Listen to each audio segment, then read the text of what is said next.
on March 8th, 2024. This will be our first game commission meeting for the year in Albuquerque, New Mexico. We'd like to welcome everybody here that is present, those who are online, and those listening at home. As you can tell, we have some great new faces in this honorable body here today. And in normal tradition, we'll start with introductions, starting from my right to my left, and then go around the room with the guests. So, Mr. Secretary, Director Mike Sloan. Good morning, everybody. Mike Sloan, Director of the Department of Game and Fish. I'm Dr. Sabrina Pack. I'm new commissioner. Welcome aboard. Thank you. I am Chair Lopez, Vice Chair from Rio Ripa County. Next. Fernando Clemente from the Southwest, over there in Salem Park. Richard Stump, I'm a new commissioner. Thank you. I'm Sharon Salazar Hickey, a commissioner. Ed Garcia, Commissioner from Albuquerque. Morning, Commissioner. The public, Stuart Island, Chief Wildlife, David Fish. Morning, Commissioners. Welcome new commissioners. Members of the public. Tim Simmel, Colonel for Field Operations for King Fish. Morning, Commissioners. Members of the public. My name is Paul Della. I'm the Chief of Police from System. Morning, Commissioners. And our public. My name is James Hooper, and I'm from the Field. Morning, Commissioners. Members of the public. Hi, everybody, I'm Ben Mary from the Mexico Wildlife Federation. Commissioners, everybody, my name is Brandon Wynn. I'm Albuquerque resident. I'm a father of four. Commissioners, Miguel Gonzalez, Baja del Rio Baja, Cattle Association, Wildlife Federation. Morning, Commissioners. I'm the Republican, been one of the Good morning, welcome new commissioners. I'm Carrie Romero, Executive Director of New Mexico Council of Officers and Guides. Good morning, Commissioners, staff, and public. Mark Matini, Quality Village in Pueblo, City County. I'm on the board of backcountry members and handlers for the state. Good morning, Commissioners, staff, and members of the public. My name is Leslie Allison. I'm the Executive of the Western Highlands. Morning, Commissioners, everyone else. I'm Melvin Shirley. I'm a rancher in Jackson County. I also represent Jackson County on behalf of managers. Morning, Commissioners, members of the public. I'm Jeremy Martin from the Department's General Counsel. Morning, Commissioners. Dan Sutcliffe, District Concerned Citizen. Safer Humphrey, and just a lover of the outdoors and our wildlife and our whole world.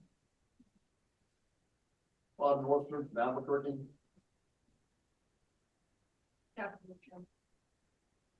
Morning, Commissioners, Sarah Candelario with Nature News New Mexico. Commissioners, members of the public, I'm James Pittman. I'm the Chief of the Information.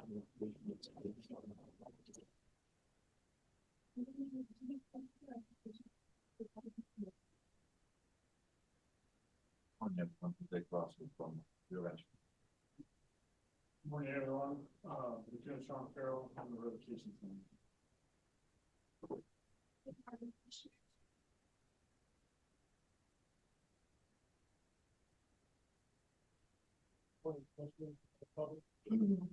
My name is Colin Duff. I'm the Southern Major for Field Operations. Good morning. Ray Sanchez, I'm the Northern Major for Field Operations. Morning, Commissioners, members of the public. I'm Darren Vaughn. I'm the Communications Director.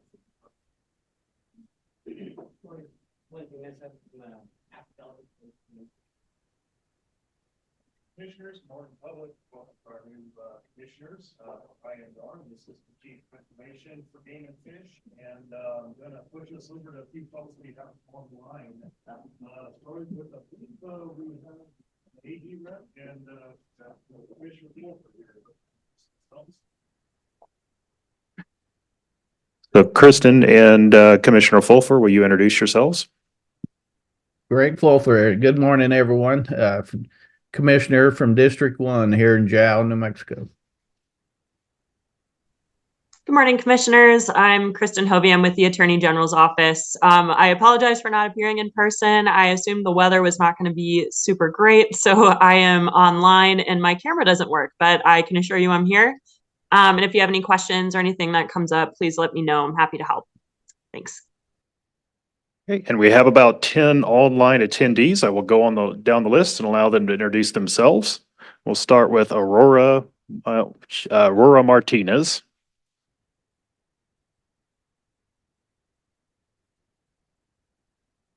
Aurora, if you can unmute and introduce yourself.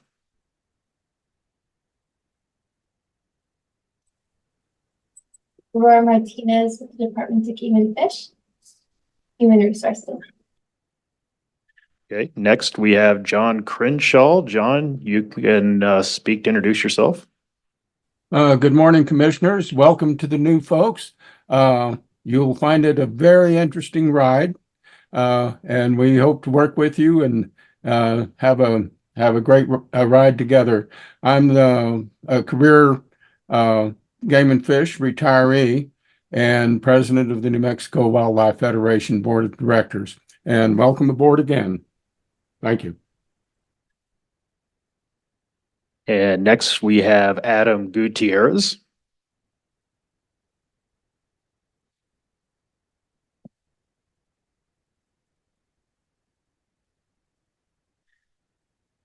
All right, Adam's a bit shy this morning, so we'll jump on down the list to Clint Hubbard.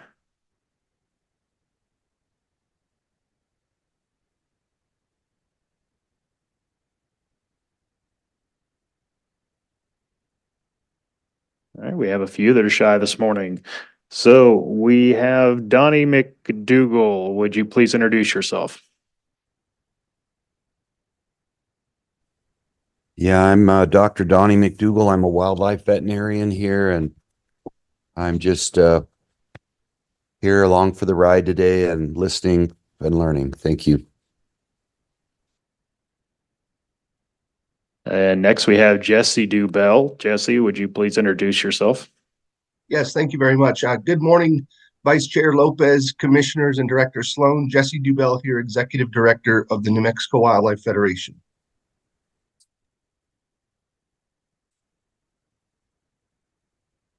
Thank you. And next we have Tom Patterson. Tom, would you please introduce yourself?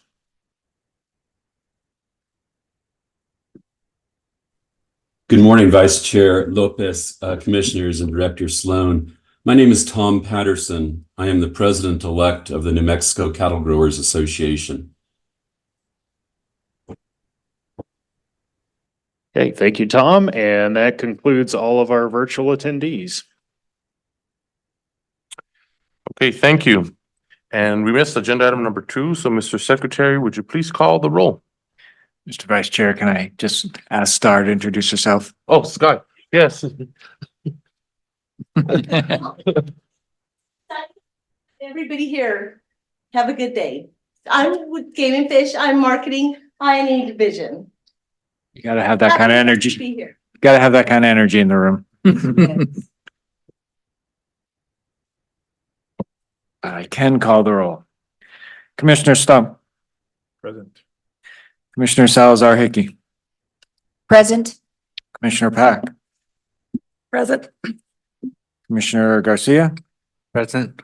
Commissioner Fulfer, Present. Commissioner Clemente, Present. Vice Chair Lopez. Present. You have a quorum. Thank you, Mr. Secretary. We haven't had 7 people sit on this commission for quite some time, so it's good to have all the faces online and in person to conduct the business of the state. Okay, so next we'll go on to the approval of the agenda. Does anybody want to make any changes to the agenda? I do have one change. And then I'll do that change in a bit, but any other changes that you all will need to or suggest? Mr. Vice Chair, I would like to make a couple of suggestions. And I want to say thank you to the public, members of the public, those present and online. We do we do appreciate your input and your presence and your involvement. That said, we have in our last agenda item, an executive session, and due to calendar conflicts, I'd like to move that up if possible. If we could move that after the approval of our agenda. It's now 9:12.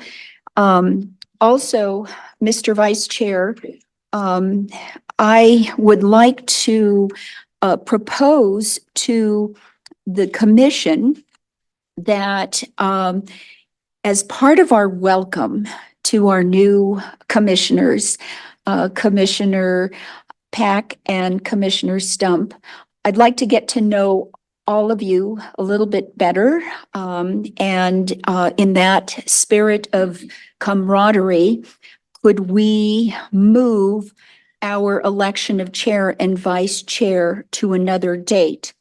I know Director, our Secretary, Mike Sloan, had proposed June 14th as our next meeting, but if we could move that meeting up, because the election of a chair and vice chair is extremely important, and I don't want to leave it waiting until June 14th.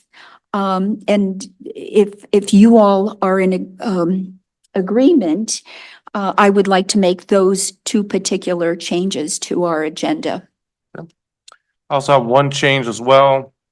I had contacted the Bernalillo County Clerk. She should be here momentarily to issue the oath of office to the new commissioners today. So hopefully she gets on her way. So we may maybe add that to the agenda tentatively, that Bernalillo County Clerk Linda Stover will administer the oath of office to the new commissioners who were appointed by the executive as of yesterday. So we make it ex officio, so to say. So hopefully, she's been texting me, so hopefully she'll be here shortly, and maybe she'll show up after the changes. If it is the will of the commission to adopt the changes as presented by Commissioner Salazar Hickey and myself, we will do a roll call vote. Well, excuse me, Mr. Vice Chair, just for the formality, then I will go ahead and make that a motion. And I thank you for that discussion. So my motion is to revise the agenda that is posted on the Department of Game and Fish website, whereby we will now make our executive session as our next agenda item. And our election of chair and vice chair will be postponed to our next meeting, but it will be before June 14th. And I believe our discussion on our next meeting date will be at the end of our meeting when we finish our agenda items and prepare for adjournment. That's my motion. Okay. Is there a second to the motion? So move. Second. Okay. All those, Mr. Chair, would you call, Mr. Secretary, would you please call the roll, please? Commissioner Stump, Present. Yes, yea or nay? Yay, sorry. Commissioner Salazar Hickey, Yes. Commissioner Pack, Yes. Commissioner Garcia, Yes. Commissioner Fulfer, Yes. Commissioner Clemente, Yes. Vice Chair Lopez. Yes. Motion passes unanimously. Okay, so the agenda is amended as presented. And then we'll go on to the next amended agenda item into executive session. Do you have the script, Mike? Excuse me, Mr. Vice Chair. Commissioner. Do you have a motion for the change the agenda on the sworn in of the new commissioners? Yes, that was part of the. That was part of this motion. Correct. It was not mentioned. So can Thank you, Mr. Vice Chair, and thank you, Commissioner Clemente. Yes, everything else will remain the same. We're just moving the executive session. Hopefully that executive session will be brief, and it would be very nice if we could be back within half an hour, no later than 10 o'clock. So once the Bernalillo County Clerk gets here, after executive session, we'll do the oath of office, and then we'll go down the agenda as after that. So bear with us. Is there a motion to adjourn and to close executive session? I'm gonna move to move to adjourn into executive session, close to the public pursuant to section 1015-1, 1978, to discuss property purchase, acquisition, or disposal. Pursuant to section 1015-1, 1978, to discuss attorney-client privilege and litigation update. Mr. Secretary, would you please call the roll, please? Commissioner Stone. Yay. Commissioner Salazar Hickey, Yes. Commissioner Pack, Yes. Commissioner Garcia, Yes. Commissioner Fulfer, Yes. Commissioner Clemente, Yes.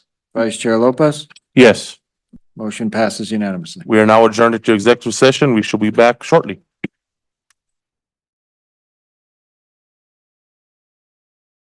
So, ladies and gentlemen, the commission had adjourned into executive session closed to the public.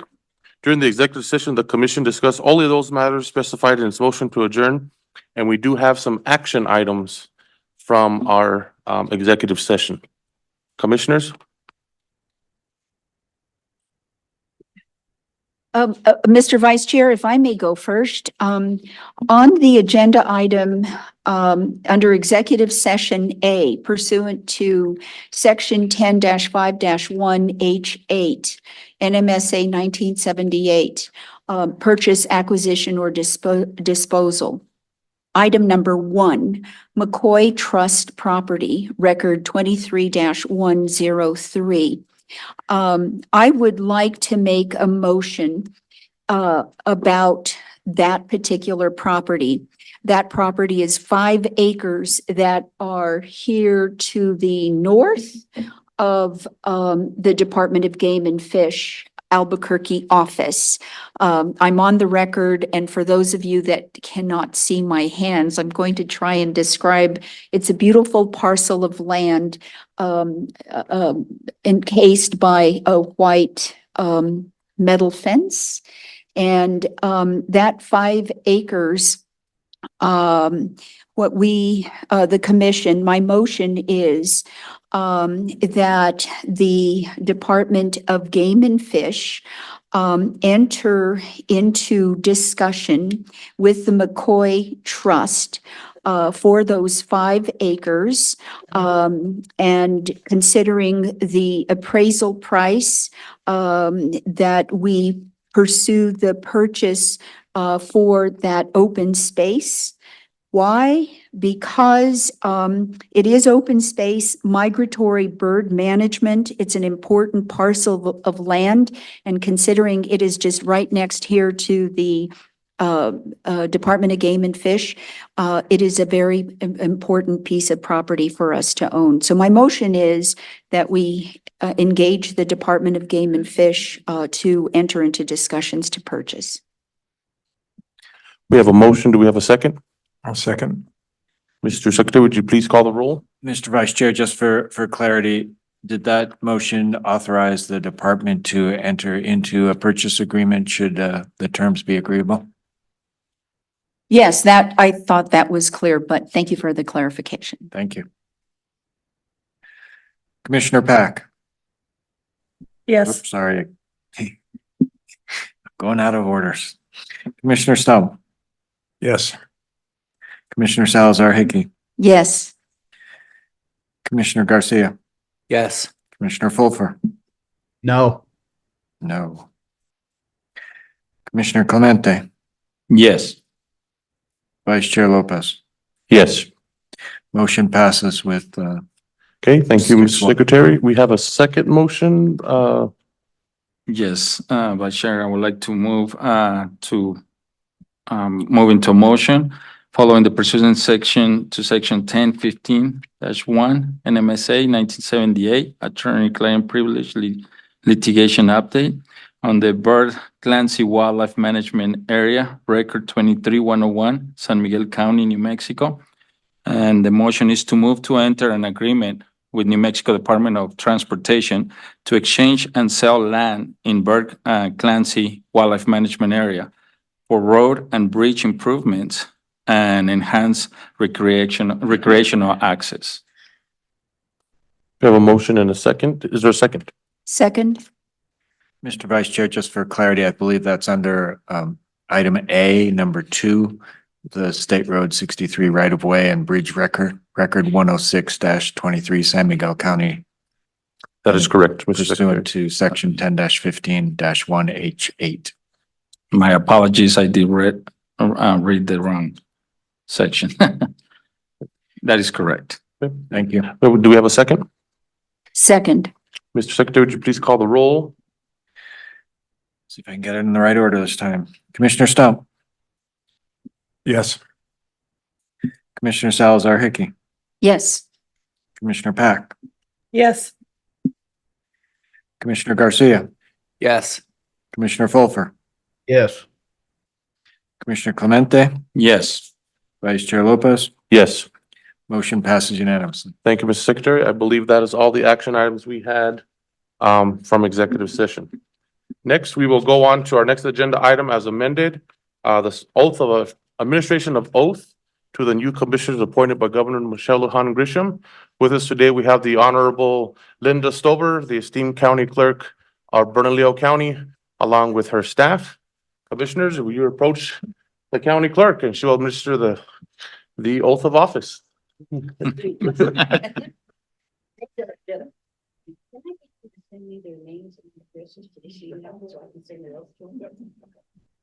Hi, Sabrina. Nice to meet you, Sabrina. Hello. Do we have a Bible or a constitution or something? Where are you from? Right behind you. Here's our Bible.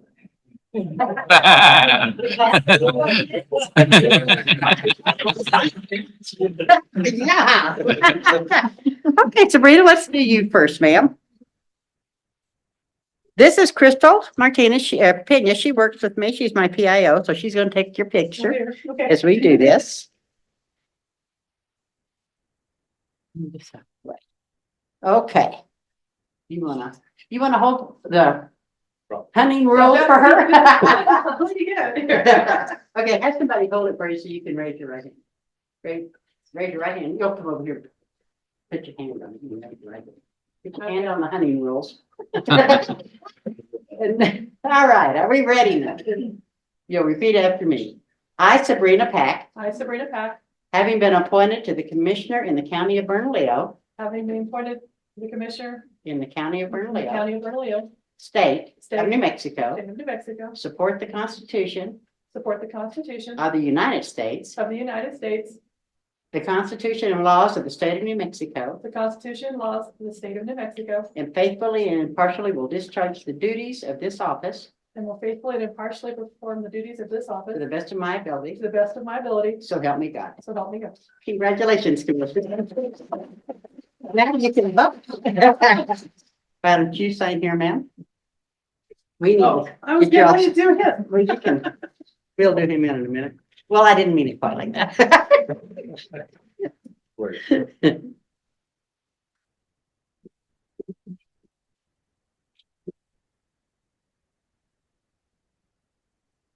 Okay, Richard. Put your hand up. Raise your right hand.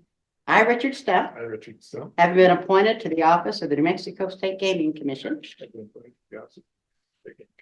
in the County of Bernalillo, State of New Mexico, do solemnly swear that I will support the Constitution of the United States, the laws of the State of New Mexico, and faithfully and impartially discharge the duties of said office.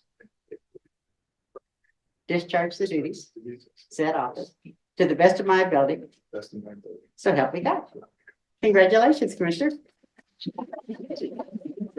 Right here. Congratulations, commissioners.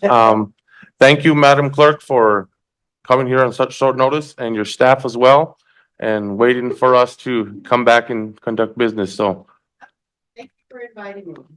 and again, Linda Stover, Bernalillo County Clerk. Have a great weekend. Thank you so much. Get them back. Sounds great. Okay. Thank you, Madam Clerk. Okay, we'll go on to the next agenda item. It is the consent agenda.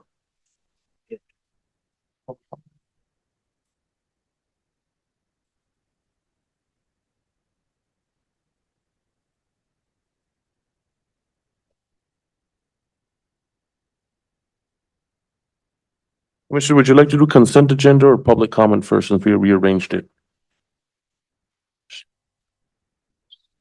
Okay, we'll do public comment first, before our consent agenda. Each of you will be granted 3 minutes. Staff in the back, if there's anybody online, please let me know. Our first up to the stand will be Brandon Wynn.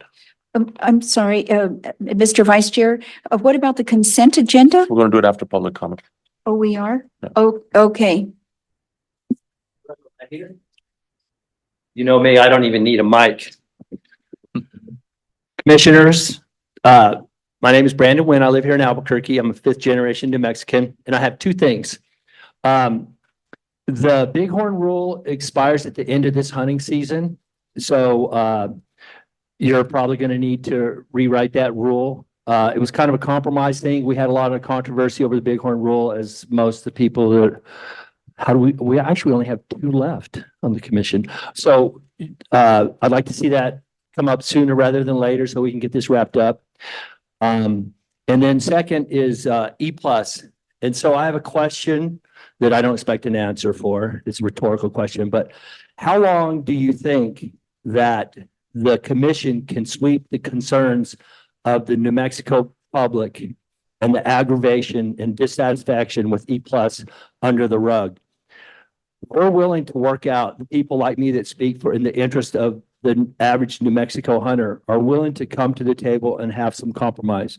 And we've asked you and we've asked you and we've asked you since I've been doing it 30 years now. And there's never been any attempt to modify E+ in favor of and recognize the public ownership of the wildlife. So what I'm asking you is to set up a real, group, a working group or something among the public hunters and the outfitters and the landowners and the general public and all the stakeholders. And let's get this thing worked out, because we don't want this to go like stream access where we end up at the Supreme Court in New Mexico. And that's where we're headed if we can't get you to at least talk about it. That's all I'm asking you. Defend it and talk about it. It's time. 30 years is too long. And this commission, ever since MLG was elected governor, you guys have not spoken a word about it. You haven't listened to us. We've been completely ignored. And and Commissioner Salazar Hickey, you and I get along very well and everything, but frankly, you talk about respect and stuff. I think it's disrespectful to not listen to us. And I don't think it can go on. This elk war in New Mexico, it's not sustainable. It's not good for anybody. And I think that you need to be responsible public trustees and open this door a little bit and let's work something out. There's lots of states have private land and private hunting and public hunting on private land. There's so many things. That's the one advantage we have. New Mexico never injected any public benefit into its private landowner, private tag programs. And so there's a hodgepodge, there's just numerous solutions that the other states have tried and tested. So we're not asking for any experiments. We're like, well, this works really good in Montana. This works really well in Arizona. This works here. This hasn't been so great. I think we can work this out. I mean, I'm willing to sit down. Thanks. Thank you, Brandon. Next, Nelson Shirley.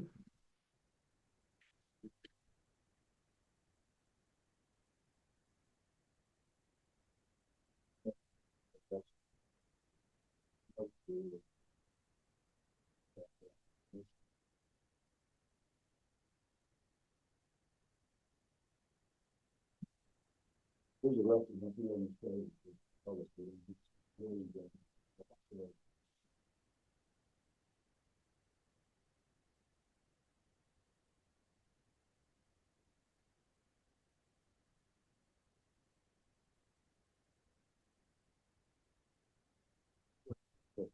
So I'm a rancher in Catron County. I'm also a member of the New Mexico Cattle Growers. And I'm also here today to represent Catron County on behalf of the Catron County manager. That's Lauren Cushman. And the purpose for me talking to you here today is about the fact that Catron County ranchers have been dealing with Mexican wool for over 24 years. The stated position today of New Mexico cattle growers is that we know the wolf is here to stay. We know it's a situation of coexisting with wolves because the public wants wolves. It's an animal that a lot of people think is iconic in this state. We fully recognize that. But one of the things that most people don't realize is that wolves are a significant loss for ranchers. Just the direct cost of livestock killed by wolves is in excess of 2% of the total population of livestock that's on the New Mexico National Forest areas where livestock exists. So wolves aren't attacking dairy cattle over here in Albuquerque. So you have to look at that population. And for that size, that is greater. 2% is actually greater than all other causes of normal mortality. And that's according to the FSA. So with that background, one of the things that ranchers depend on is wildlife services investigators in the field to go out there and confirm when you've got an animal killed by wolves. If you don't get it confirmed, there's no way you can get paid. And if you don't get it confirmed, there's no way that Fish and Wildlife will ever come and remove a wolf as a way to prevent kills from just going on and on and on. But what's happened recently is Wildlife Services has gone in Washington, D.C., we can only imagine, and has created new rules for confirming a wolf kill. And those rules were created in secret without any public input whatsoever. And the New Mexico Department of Game and Fish sits on a Mexican wolf executive committee. This is a collaborative group, and Arizona Game and Fish is on it. U.S. Forest Service, BLM, a lot of government agencies are part of this. And the purpose of the Mexican Wolf Executive Committee is simply a collaborative process to try to govern the Mexican wolf program. And so what we're asking on behalf of Catron County and ranchers, livestock producers, is to follow through on a commitment made by the Western Regional Director of Wildlife Services to have an in-person meeting with livestock producers, state and federal agencies, and the actual experts on Mexican wolf depredations. And those are the Wildlife Services agents who are out there every day in the field. These are guys that have been at the scene, in some cases, over 1,000 wolf kills in their career. That's where the rules need to be made, obviously. So all we're asking Mexico Game and Fish to do is to support not adopting the new rules that were made in secret in Washington, D.C., but agree with Arizona Game and Fish and the other agencies together to have this in-person meeting that was promised by the Western Regional Director. Thank you, Mr. Shirley. Next, we have Eduardo Ortega.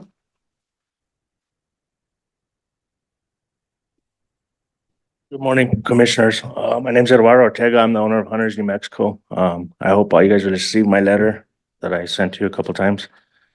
I'm mainly here to see if you have any questions of me. I've been an outstanding guide and outfitter for 23 plus years. I've never had not even a warning in that time. I work well with Game and Fish. Some unfortunate things happened that day. You know, we were at a restaurant. You guys all received the letter with the story. I was told in court, as I stated in my letter, that no points would be assessed towards my outfitter license, which was wrong. They are assessing the points, so I'm just here to ask for some leniency. I think any type of revocation is harsh for me.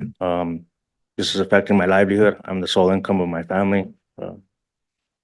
You know, even if I could guide or, you know, I think with my record, I think it's a harsh penalty to face. So I guess I'm just here to see if you guys have any questions. Mr. Ortega, we can't directly engage with speakers when they do public comment, but we can't, since this is part of a revocation process coming up, this can't be considered part of the case, so we can't take this as testimony. So it's just, for your record, it's just general public comment that, you know, that's all it is. Okay. Okay, well, again, I mean, I just want you guys to know that I've been an outstanding member of the Guide Association. I've been licensed in the state of New Mexico since the year 2000. I've never had a citation, never had a warning. I think this is harsh for a guide who was pending and got approved 3 days later because of paperwork issues. I wasn't aware of it. You know, we weren't hunting at the time. We were at a restaurant, but I hope you guys will take that into consideration. Thank you, Mr. Ortega. Next, we'll go to Les Allison. Come on up, miss. Good morning, commissioners, everybody else. My name is Leslie Allison. I'm a lifetime resident of New Mexico. I live in Santa Fe. I am the Chief Executive Officer of the Western Landowners Alliance. We have members throughout New Mexico representing close to somewhere near 3 million acres under management. And we work west-wide. We are a landowner-led, landowner-founded organization dedicated to sustaining working lands, connected landscapes, and native species. And one of the things we work on is trying to reduce conflicts between wildlife and livestock and agriculture. And we've been running something called the Conflict Reduction Consortium for the last 4 years. This has wildlife advocates, has ranchers on it, has public agencies, researchers, and we've been working on ways to reduce these conflicts in states all over the West. And what this group has come up with is that you need 4 basic tools in the toolbox to be successful. And the first one is you need tools to support conflict reduction practices, right? So those are your non-lethal conflict reduction practices. Number 2 is when you do have some kind of a depredation, you need fair compensation. Number 3, if you have persistent depredation, you need some kind of tool for removal of that predator. And number 4 is you need collaboration. And when you have all 4, we call those the 4 C's, you can actually work things out. It's not going to be perfect for everybody, but you can get down the road. The challenge, as Mr. Shirley brought up just a few minutes ago, is that the new Wildlife Services standards take 3 of these tools right out of the toolbox. They take the ability to get fair compensation, control, and collaboration. And so we want to echo Mr. Shirley's request that the Game Commission, Game Department request the collaborative meeting. All that's being asked here is for collaboration so that we can work this out fairly and get to better outcomes for both the wildlife and the ranching community.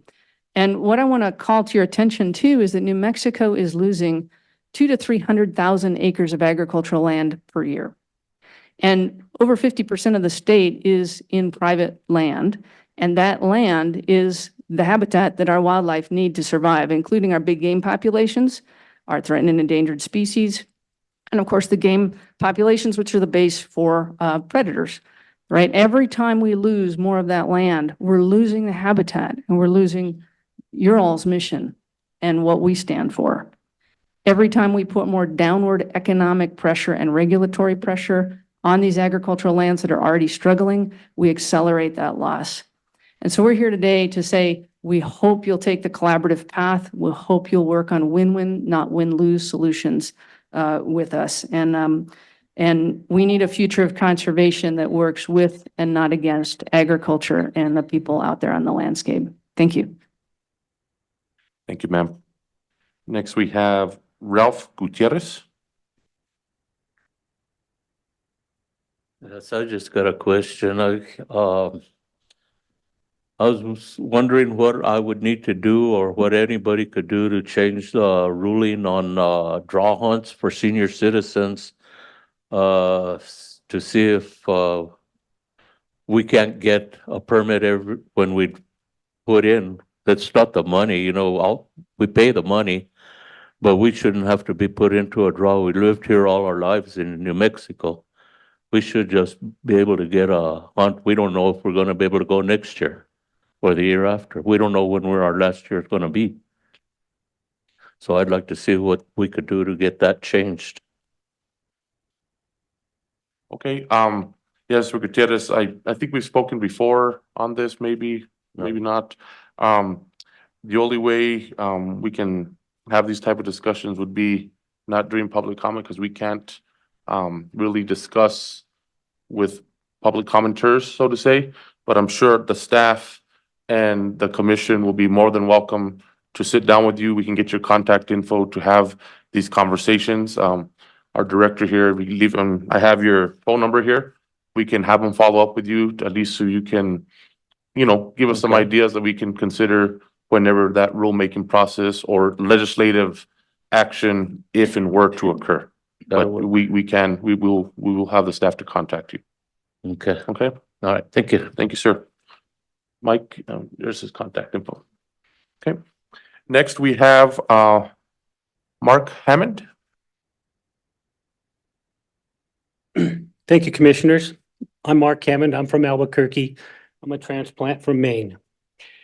I'm here to comment a little bit on E+ and the allocation process, and I'm just going to throw out some suggestions for you to think about. These landowners get the tags for free. Most of them sell them. I've tried before to buy landowner tags, and it is difficult to find somebody that has a tag that's willing to sell it to you, or that hasn't already sold it to an outfitter. I've called Delaware, I've called Alaska and California. Once in a great while, I've been able to buy a tag because I like to hunt. Mostly antlerless because I can't afford $7,500 to pay a landowner so I can hunt elk with my bow. What I saw in some of the information I've read last year, not last year, but the year before, the Wildlife Federation put out a report on E+, because people are upset. I saw where nearly 4,000 tags allocated to landowners were left on the table and unsold. And I was surprised to see that. I didn't see it in the report from last year. But if that's really the case, that thousands of these tags aren't sold, I don't know why they can't be withdrawn and put back into the public draw for people like me. If the landowners get tags they don't use, they get them for free, you should do that. Or make them buy them. 25% of the tags go to residents, 75 to non-residents. That's lost income to game and fish. And if I remember correctly, from what I read, last year they were short $9 million. Well, this won't make it up. But if you can't sell your tags, or you don't want to sell your tags, then you should be given a due date to pay for them. And if you don't want to pay for them, have them withdrawn. Put them back in the lottery. That would satisfy a lot of people. But I found it I thought it was crazy that I could see that nearly 4,000 weren't sold. Because I've tried before to buy them and it's difficult. And when people have told me $900 to $1,000 for antlerless, well, I like to hunt and I can afford it, but I won't pay it. That's just getting unreasonable. It's too much money. So those are my thoughts. And I think E+ was originally set up to allow landowners to get some compensation from the animals that grazed on their properties. Loss of grazing, and that's reasonable. But if they can't sell the tags or they don't want to sell the tags, they should come back to us. And that's all I really have to say. Thank you. Thank you, Mr. Hammond. Staff, is there anybody online? We do have online comments. First, we will have Jesse Dubell. Jesse, you are open to give your comment. Thank you very much. Vice Chair Lopez, Commissioners, Director Sloan. I'd like to start by welcoming our new commissioners. I'm happy to see that we finally have a fully seated game commission. I'm disappointed that we're not going to see the election of the chair and vice chair. We've been over a year now without a chair of this commission, and I think it's way past time that we have a chair in place. We have some very serious issues to discuss in this state. Obviously, there's a wide array of issues, many more than I can cover in a 3-minute public comment period. So I'll be reaching out to commissioners and trying to set up individual meetings and discussions so that I can lay out the priorities of the New Mexico Wildlife Federation, particularly with our newer commissioners. But these issues range from hunting opportunity allocation, which we're hearing about again today in public comment, to funding for the agency, which is a top priority of the Wildlife Federation and something we've been working on through the legislature for years now. We need to see a license fee adjustment. Obviously, it's been almost 20 years since the department's seen a fee adjustment. We've got a decimated ibex herd in the Florida mountains. There's just a plethora of issues, and I'm very encouraged that we now have a full commission that the New Mexico Wildlife Federation can engage with to help address many of these issues. So thank you all very much for the opportunity. Thank you, Mr. Dubell. There are no additional online comments. Oh, wait, we just had Tom Patterson pop up. Tom, would you like to make a comment? Please. Thank you, Mr. Vice Chair Lopez, Commissioners, and Director Sloan.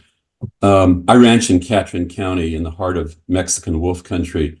I also serve, as I said, as president-elect of the New Mexico Cattle Growers Association.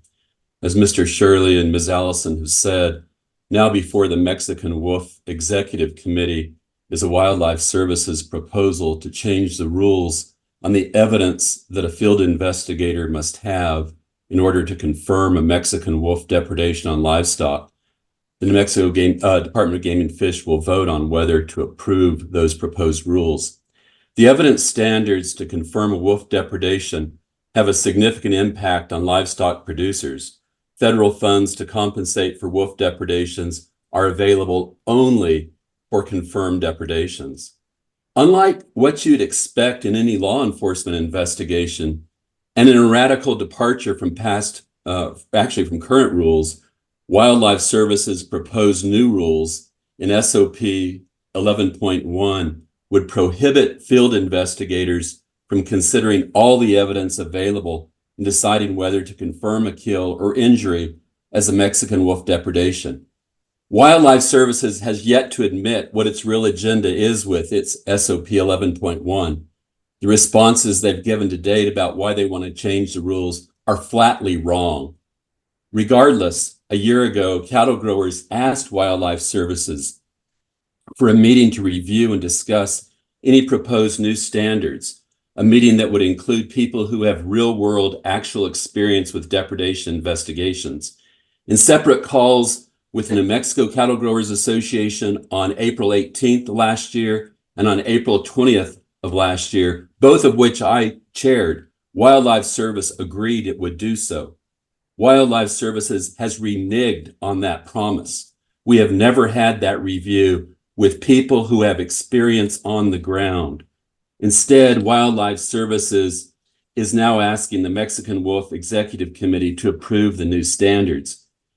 If Wildlife Services proposed new standards do not seek the truth, and if they are not perceived as being fair, they will never be accepted. The arguments over Mexican wolf recovery will continue at a high pitch.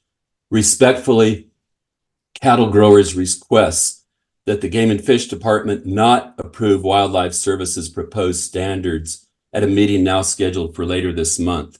Rather, the standards should first be subjected to review and discussion with the ranchers and field investigators who have actual real-world experience with depredations. And once that happens, the executive committee's decision should be whether to keep the existing standards or to amend them based on what's determined during that meeting. Thank you very much. Thank you, sir. Staff, anybody else? We have no remaining online comments. Okay. That concludes our general public comment. We will now go to the agenda item number 7.6, consent agenda. Is there any questions from the commission on the consent agenda, discussion regarding the Open Meetings Act resolution, the approval of the minutes from the prior commission meeting, revocations, and the approval of the mobile home disposal. Sean? Anything? Ed, everybody? Okay. Is there a motion to approve the consent agenda and accept? I'll go ahead and move to approve the consent agenda. We have a motion. Is there a second? Second. Okay, second by Commissioner Fulfer. Mr. Secretary, would you please call the vote, please? Commissioner Stump, Yes. Commissioner Salazar Hickey, Yes. Commissioner Pack, Yes. Commissioner Garcia, Yes. Commissioner Fulfer, Yes. Commissioner Clemente, Yes. Vice Chair Lopez. Yes. Motion passes unanimously. Okay, thank you, Mr. Secretary. Next, we'll go on to agenda item number 8 with Nature Niños. Ms. Candelaria and then we have her presentation ready for staff.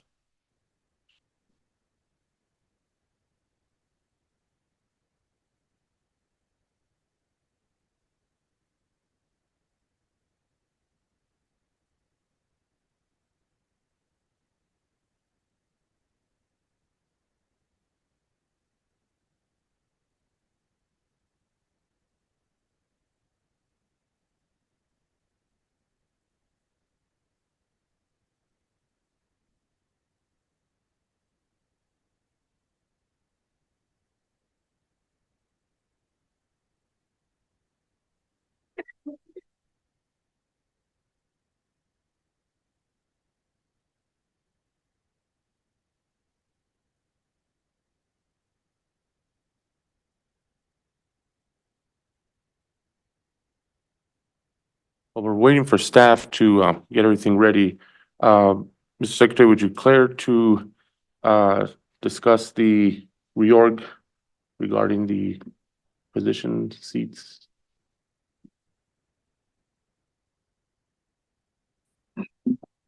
Mr. Vice Chair, I think you're referring to the commission seats.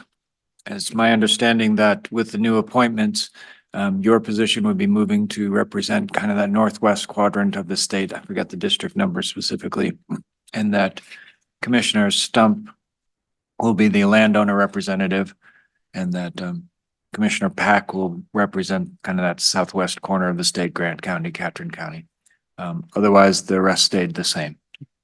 Thank you so much. So for the update. Commissioner Salazar Hickey. And Commissioner or Vice Chair will represent the Northwest, you said. Correct. I'm sorry, was that? The Vice Chair Lopez will represent the Northwest, the section 3, or yeah. And Commissioner Stump will be a at-large member representing landowner interests. Okay, thank you. Hey, are we ready, staff? Looks like we were working on getting her presentation correctly loaded. It did not show. Okay.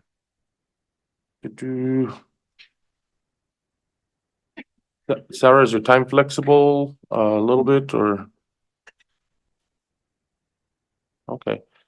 Mr. Chair, if you wanted to, I think we could move to the migratory game bird rule. I believe that'll be fairly quick and then we can jump back. That was a general idea. So Chief Liley, you have the floor, sir, and Sarah will get back to you shortly. We are now agenda item number 9.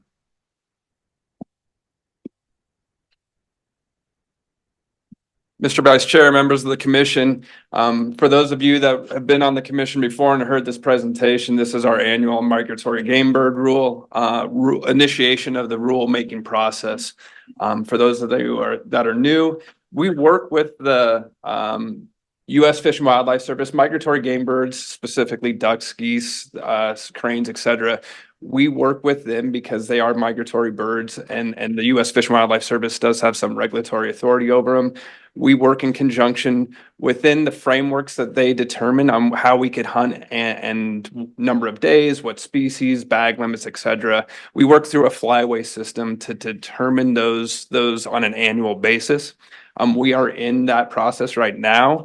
What we'll bring to the commission is what is approved by the federal government in cooperation with the states in that flyway. Our flyway basically runs from, we're in two separate flyways, the Pacific and the Central. It splits along the Continental Divide is kind of how that flyway runs. But we will work with them and continue to work with them on determining what population status is.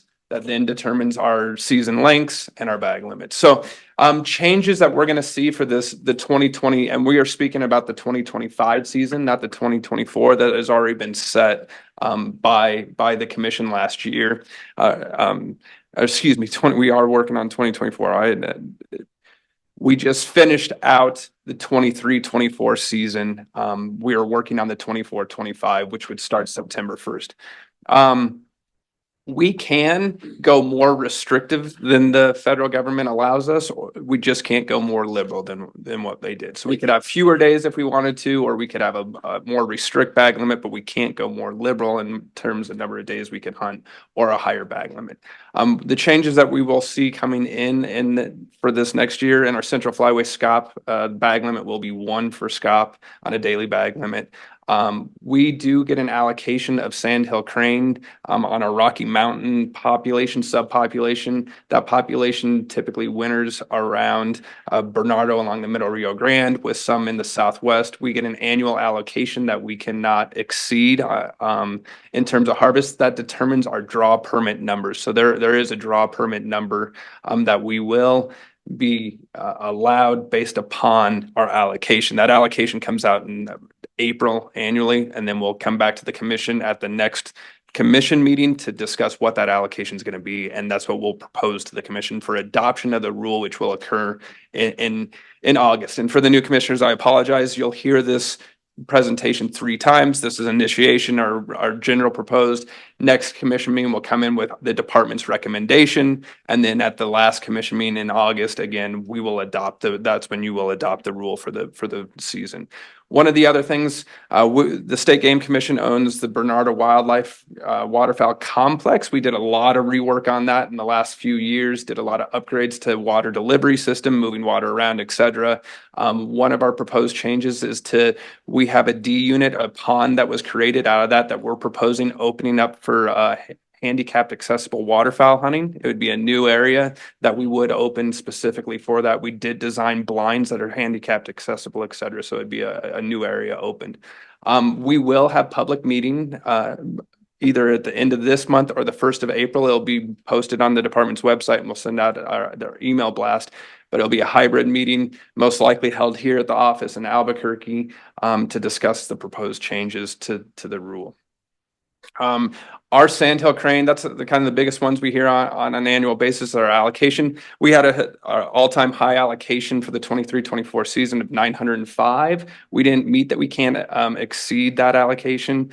We're probably projecting our final allocation to be at about 1,063 for this next year. So a new historic, that population's doing really well, subsegment, which means we might allow some more draw permits in there. We're getting to the point though where we might get a little bit of overcrowding if we get too many hunters at once, but we most likely increase our draw permits while still maintaining under that allocation that we're allowed on an annual basis.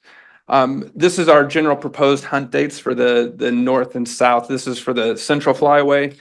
For ducks and geese, you'll see there separately. We do open up the north zone. So the north zone, we open earlier because it freezes sooner. So we get a freeze out. We're only allowed 90 days of hunting. So we try to go as early as we can. Closes a little bit earlier, but when it freezes out, whereas in the south zone, we don't necessarily freeze out on everything. So we try to go to the latest date possible. That's January 31st, that's actually federal law. We can't hunt past January 31. So that's why you'll see in those south zones, we start the date back count 90 days, and that's the start of the season. Whereas we start in October a little bit earlier and close a little bit earlier in the north due to freeze out.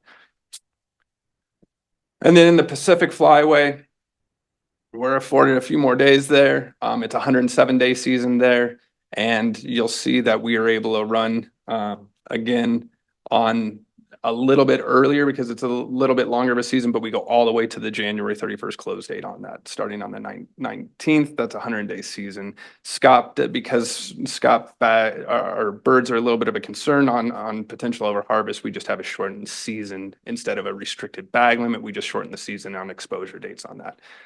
And you'll see there on the geese, we do have a early season goose hunt on the north zone, and then the south we run till January 31st as well. So with that, we'll come back to the commission at the next meeting with our final proposed kind of recommendations that will go out. We'll disseminate the rule to the public according to the State Rules Act. For those commissioners that haven't been part of rulemaking process, there is certain deadlines that we have to post, certain rules that we have to post online prior to a rule hearing. But by when we'll again, at the next commission meeting, make our final recommendations, draft the rule, post it. That way you all will adopt it at your August meeting. So the rule will be in place for the September 1st start of migratory birds. And with that, I'd take any questions. Thank you, Chief. Thank you, Chief Lively. Is there any questions from the commission for Chief Lively? Okay, thank you, sir. Just a comment, it's great to hear that the cranes population is increasing. Yeah, Mr. Vice Chair, Commissioner Clemente, if you haven't been down, and I didn't speak to it, but the population's doing great. One of the things we really did was improve our Bernarder wildlife area. We also have a tour loop, a public tour loop, where we have those sandhill cranes wintering. We'll get tens of thousands of cranes that winter there in the winter. It's becoming a huge attraction from visitors from all across the world. We get tour buses even from China that come in to watch cranes now. We're starting to see as much or more people coming to our Bernarder wildlife area than the National Refuge at Bosque, just because we're holding and wintering more birds. Given our improvements, given the new use of water, we could grow more with less in some ways, just mitigation of water, a huge upgrade through there. So recommend in the wintertime, the birds have all flown north already, but if you guys get a chance, it's a great way to come in and see it. And they taste really good too, the ribeye of the sky, correct? That's right. Maybe a little bit of A1. Okay, Mr. Pittman, how are we looking? If you haven't gone into these wildlife refuges and see the waterfall, it is amazing the amount of ducks, geese, what different waterfowl species that you see. It gives you really a good prospect of a good vision of what is New Mexico Department of Game and Fish doing for all of these species. It is amazing.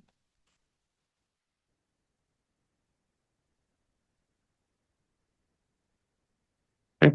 So we will go on to our Nature Niños, Ms. Sarah Candelaria, once they get it going, but you can come up and speak a little bit if you'd like, and we'll see what happens.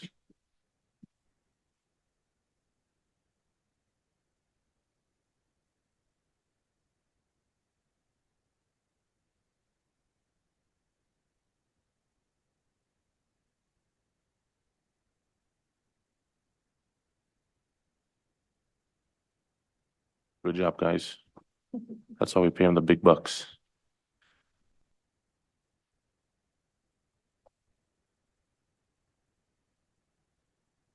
Okay. Ms. Candelaria, thank you for coming today and getting this all to us, and especially now we have new faces on the commission so they can learn more about your program. So go ahead and go. I'll try to make it brief, although I can almost guarantee this will be your favorite part of the whole day, because who doesn't love to see kids doing all the things that we love and enjoy?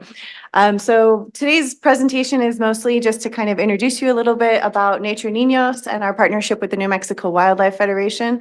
Nature Niños was a born program out of the Federation back in 2019. And just recently, and we're just baby stepping our way to it with the tremendous growth that it's had in the community and across the state, we're working on becoming our own 501c3 keeping very close partnership with the Federation, and as we always will, but our missions are slightly different, yet we have great partnership, but we've grown so much that it's time, and that's really exciting. We're both really excited to see the amount of youth that we're able to serve within the community.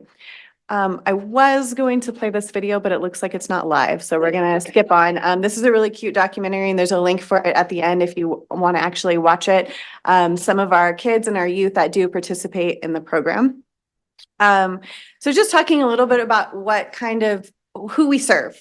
So Nature Niños' mission is to serve the underserved and the marginalized youth within our state, to provide them access to the outdoors. And not only is it our youth, but we do have a multi-generational approach. So of course, we're trying to engage with their families. We're engaging with the youth where they are every day, which if any of you know, that's usually school.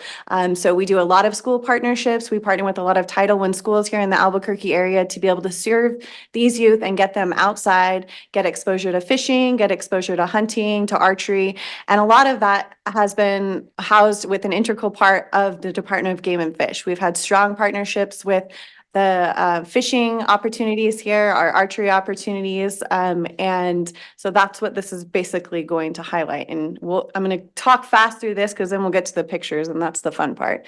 Last year, we did present at the R3 convention here in Albuquerque, and it is something that I do talk a lot about because there are a lot of organizations that are doing outdoor environmental science with youth. And that, while that is very important, and we do have some exposure to that through things like Project Wild and other curriculum that we use, one of our key foundations at Nature Niños is really recruiting, and we have also seen a lot of retention and actually reactivation within the family units of new youth into the hunting and fishing worlds.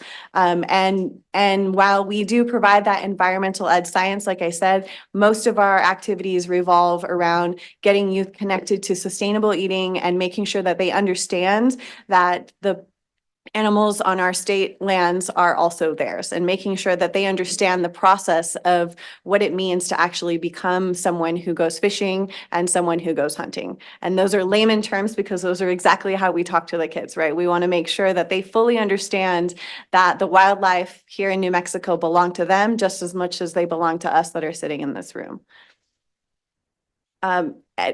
Game and Fish has been an extremely integral part to the birth of Nature Niños. And I can name drop a few of the officers that have done nothing but support as we have created this initiative back in 2019. But you'll get to see pictures here in a little bit, so you won't need names. You'll know exactly who they are. Back in 2002, we did a nationwide research project that helped to identify some of the barriers that go with engaging with youth and their families and hunting and fishing. This research project we collected data from partners across the state, across the country, and then we used a research team out of Harvard University that put together a toolkit for us that allows us to then share with other people doing similar work, not only the barriers, as you'll see in just a little bit, but some of those solutions to the barriers so that we can reach the youth where they are and make sure that they're having meaningful and engaging opportunities, because that looks very different in every community that we serve.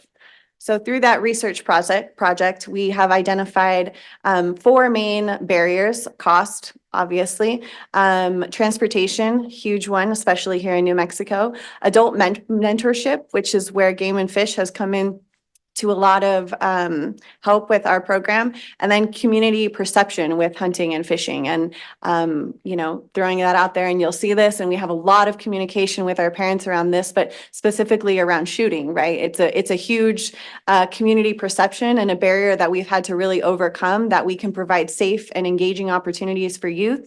We can get the buy-in that the parents trust us to be able to provide those types of opportunities.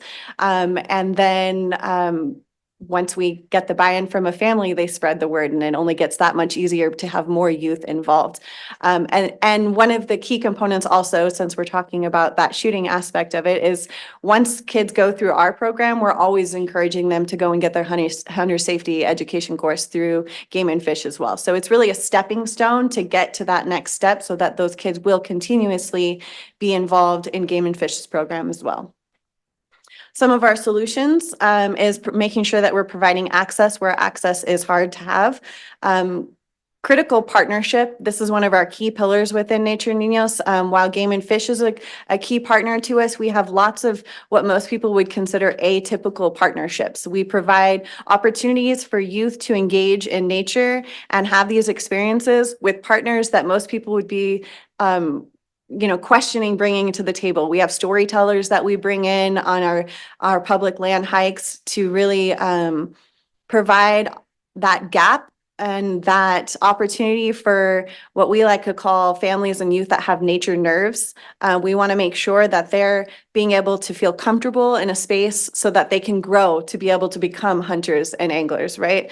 Oftentimes we've missed this generation, many generations at this point, that we can't just expect them to go fishing. We can't just expect them to go hunting. They can't even go outside because they're scared of spiders. And so we have to really baby step them to get them to those opportunities. And that's what we're doing here. Programs that we provide, they do vary. We provide programs all the way from 4 years old up to 16 years old. We work with Title I charter schools here in Albuquerque. We have an expansion site in Pecos, the Pecos Pequeños, and we're working with Western New Mexico University through their outdoor equity grant as well to work on a pre-K program down there. We've had requests from the city of Albuquerque to build nature-related programming in every pre-K site here, which is pretty exciting as well. Again, it's those baby steps to growing the next generation so that they do care about the spaces that we have and the wildlife that we have to make sure that they're willing to continue this legacy and keep taking care of it as we all age out. Gracefully, of course. Various programs is, it's critical that we're providing different access points to the outdoors. So as you'll see, as we go through these programs, we do have a lot of fishing opportunities with field to table, conversations about sustainable eating, basic and 3D archery. Bruce Atencio through Game and Fish has been integral to that. All of our staff are now NASP certified and can provide programming not only for our programs, for other programs across the state. And that's all been through the department. Intro to bird dogging and quail hunting, wilderness first aid, nature photography and journaling.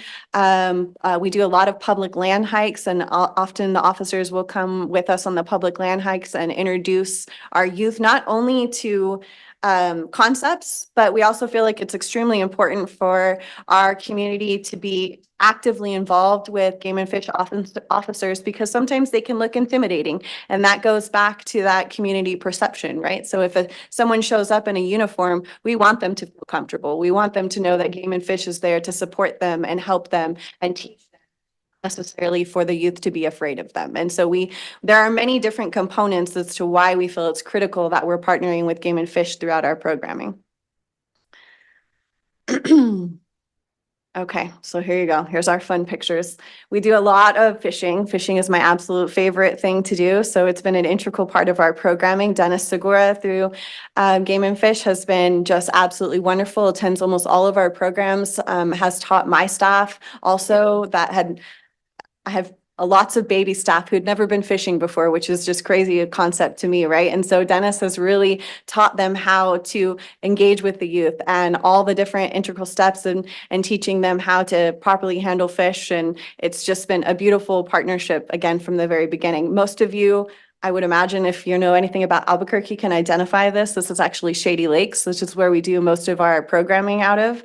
And we've been blessed to be there for the last 5 years. Obviously, Bruce Atencio right there in the middle, very key element to our program as well. Here he was using blood trail tracking in our summer camp last year and was teaching not only basic archery. He started the kids at the beginning of the summer with basic archery into 3D archery, and then ended with blood trail tracking and teaching the kids about the organs and clean shots and things like that. And it was a beautiful program to watch. As you can see, atypical, you've got a group of 4 young ladies right there who were just beyond excited to be part of this program. 2 of them, I know off the top of my head, went on to get their Hunter's Ed certification as well and are putting in for the draw this year too. So that's pretty exciting. And their first time ever. This just kind of highlights some of the other opportunities that we've used Game and Fish. On the left, you'll see one of our public land hikes where one of your officers came and was able to teach fire safety to our kids, and also did a good presentation about all the tools on his tool belt, and the kids were extremely involved and interested in that. And then that's Storm on the right, teaching a scoring lesson to some of our youth, which is pretty exciting. We've got Tyson there. Tyson and his team here in Albuquerque have been nothing but wonderful and supportive. Every time we've called them, they've been there to make sure that they're engaging with our kids, and even the youngest ones. I believe that's one of our, what we call our tiny trees. They're 4 years old to 8 years old, and they're out there with Tyson on public lands learning about wildlife.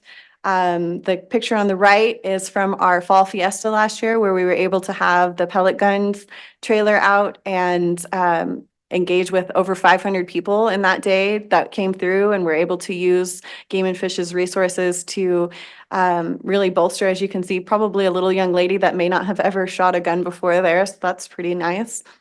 And then, yeah, so just some of the other opportunities that we've had. This is the one on the right is our Trees Lake event that we do annually down in Deming. So it's not just here in Albuquerque, again, up in Pecos, we've utilized a lot of Game and Fish's resources to be able to come and communicate with the community. And then again, down in Deming for this Trees Lake event. Our end of the year impact, you can see here our numbers here. We served over 1,300 kids this year, which is pretty awesome. Considering back in 2019, it was just me. And now 2024, here we are with 15 staff and expansion sites across the state. And so it's pretty, we're on the trajectory to do big and exciting things. And I just wanted to bring this to your attention, because oftentimes we get stuck thinking about all the inner workings of how to keep our wildlife here in New Mexico safe and readily available to our public. But oftentimes our kids don't get talked about, and they are the future generation of who is going to be protecting our wildlife. And so we're trying to do our best to reach them at the youngest age possible and make those commitments to get them actively involved. And with that, you know, this department has been nothing but absolutely wonderful. So this presentation is really just to pat everybody on the back and say thank you. We appreciate you. We want to stay active partners. We're currently working, I'm heavily working with Dennis Segura for a fishing partnership with the department too. So we meet monthly to talk about how we can get other nonprofits involved in this type of work. So we're not all siloed in our work with getting youth fishing, but maybe we can find more collaboration opportunities to be able to provide more than one opportunity for a kid to be involved, right? We think it's extremely important for them to have at least 3 to 4 engagements in a semester to really get them hooked, to really get them wanting to buy that fishing license, to really get them and their families committed to finding this as another opportunity to spend time as a family. So if you do want to see any more information, this is what our research report and our Breaking the Barriers handbook look like. They are on our website. We're more than happy to share those and encourage people to learn a little bit more about what we do. And that, my friends, is all I have, other than a very big thank you. And thank you for having me today.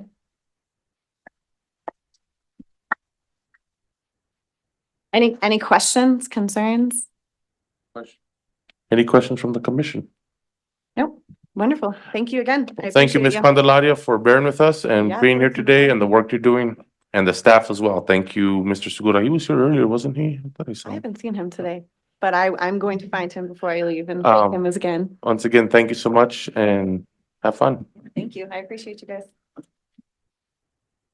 Okay, next we'll go on to agenda item number 10, Chief Lively, the initial discussion and biannual review of the State Listed Threatened Endangered Species Act.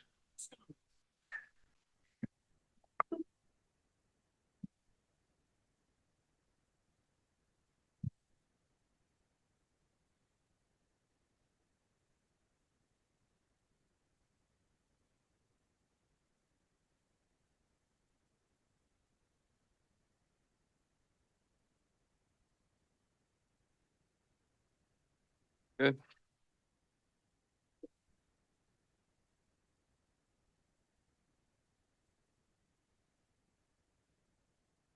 Mr. Vice Chair, members of the commission. So every 2 years, Let me back up. So for those commissioners that haven't seen this before, the state legislature set forth the Wildlife Conservation Act. The Wildlife Conservation Act kind of paves a pathway where the State Game Commission lists state threatened and endangered species.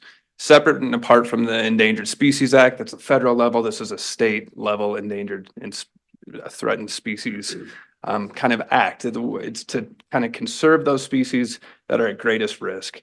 Every 2 years, we come to the commission and update the status of those species, whether they are still endangered or threatened. This is not to delist. Delisting process or uplisting or putting a species on the list is an entirely different process. This is just a review of all the species that are on the state threatened or endangered species list to see if they should go from threatened to endangered or endangered to threatened. So it's just a change in potential status. Our biologists will work through this year to go through and assess each one of those population or species that are on there. Status quo, there should still be at the same list or uplisted or downlisted. So it's not to remove, it's not to place on. Those are a whole different process. The commission, the last one that we did was a removal of a species, that was the Gould's turkey, off the endangered species, state endangered species list, and is a hunted species now. So this is again just uplisting, downlisting. By statute, you all have to approve us going forth and starting this process. It has public review process as well. We'll put out the status review of all the species that we and any proposals that we have for uplisting or downlisting. And again, those will have very specific timelines directed by statute. And so we're asking the commission to approve just opening that process up, starting the public comment period. Our biologists have been working on some of these species through the last 2 years. Either some of them, we don't know right now if we're gonna have any proposals for uplisting or delisting, or if it'll just be, or excuse me, downlisting, or if it's just gonna be status quo. That will come about as we finalize that process. We'll start the 90-day comment period as soon as, assuming you all approve us initiating it today. We'll present a draft review of that to the commission at a separate meeting. And that will be our recommendations after that.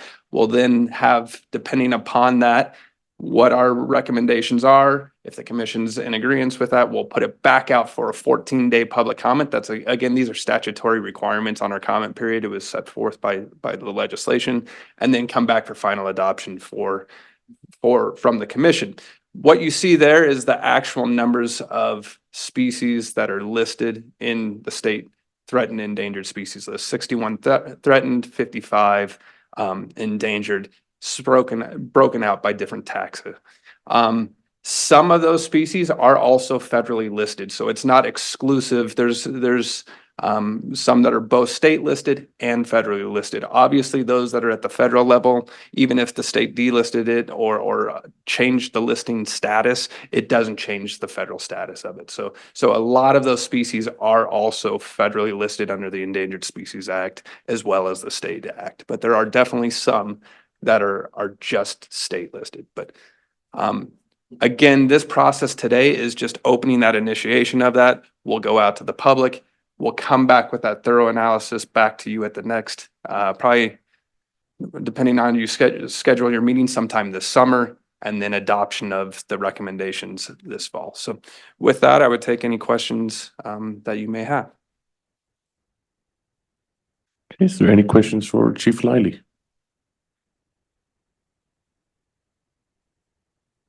Okay, thank you, Chief. Next, we'll go to agenda item number 11.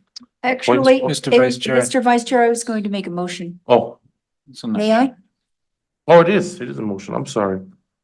Mr. Vice Chair and Commissioners, I move to approve the initiation of the 2024 biennial review process of state listed, threatened, or endangered species. I have a motion. Is there a second? Move to second that motion. Okay, we have a motion and a second. Mr. Secretary, would you please call the vote, please? Commissioner Stump, Yes. Commissioner Salazar Hickey, Yes. Commissioner Pack, Yes. Commissioner Garcia, Yes. Commissioner Fulfer, Yes. Commissioner Clemente, Yes. Vice Chair Lopez. Yes. Motion passes unanimously. Thank you, Mr. Secretary. Now we'll go on to agenda item number 11. Mr. Lively, you have the floor again. Mr. Vice Chair, members of the commission, there's no presentation for this, but just for a background for some of the new commissioners.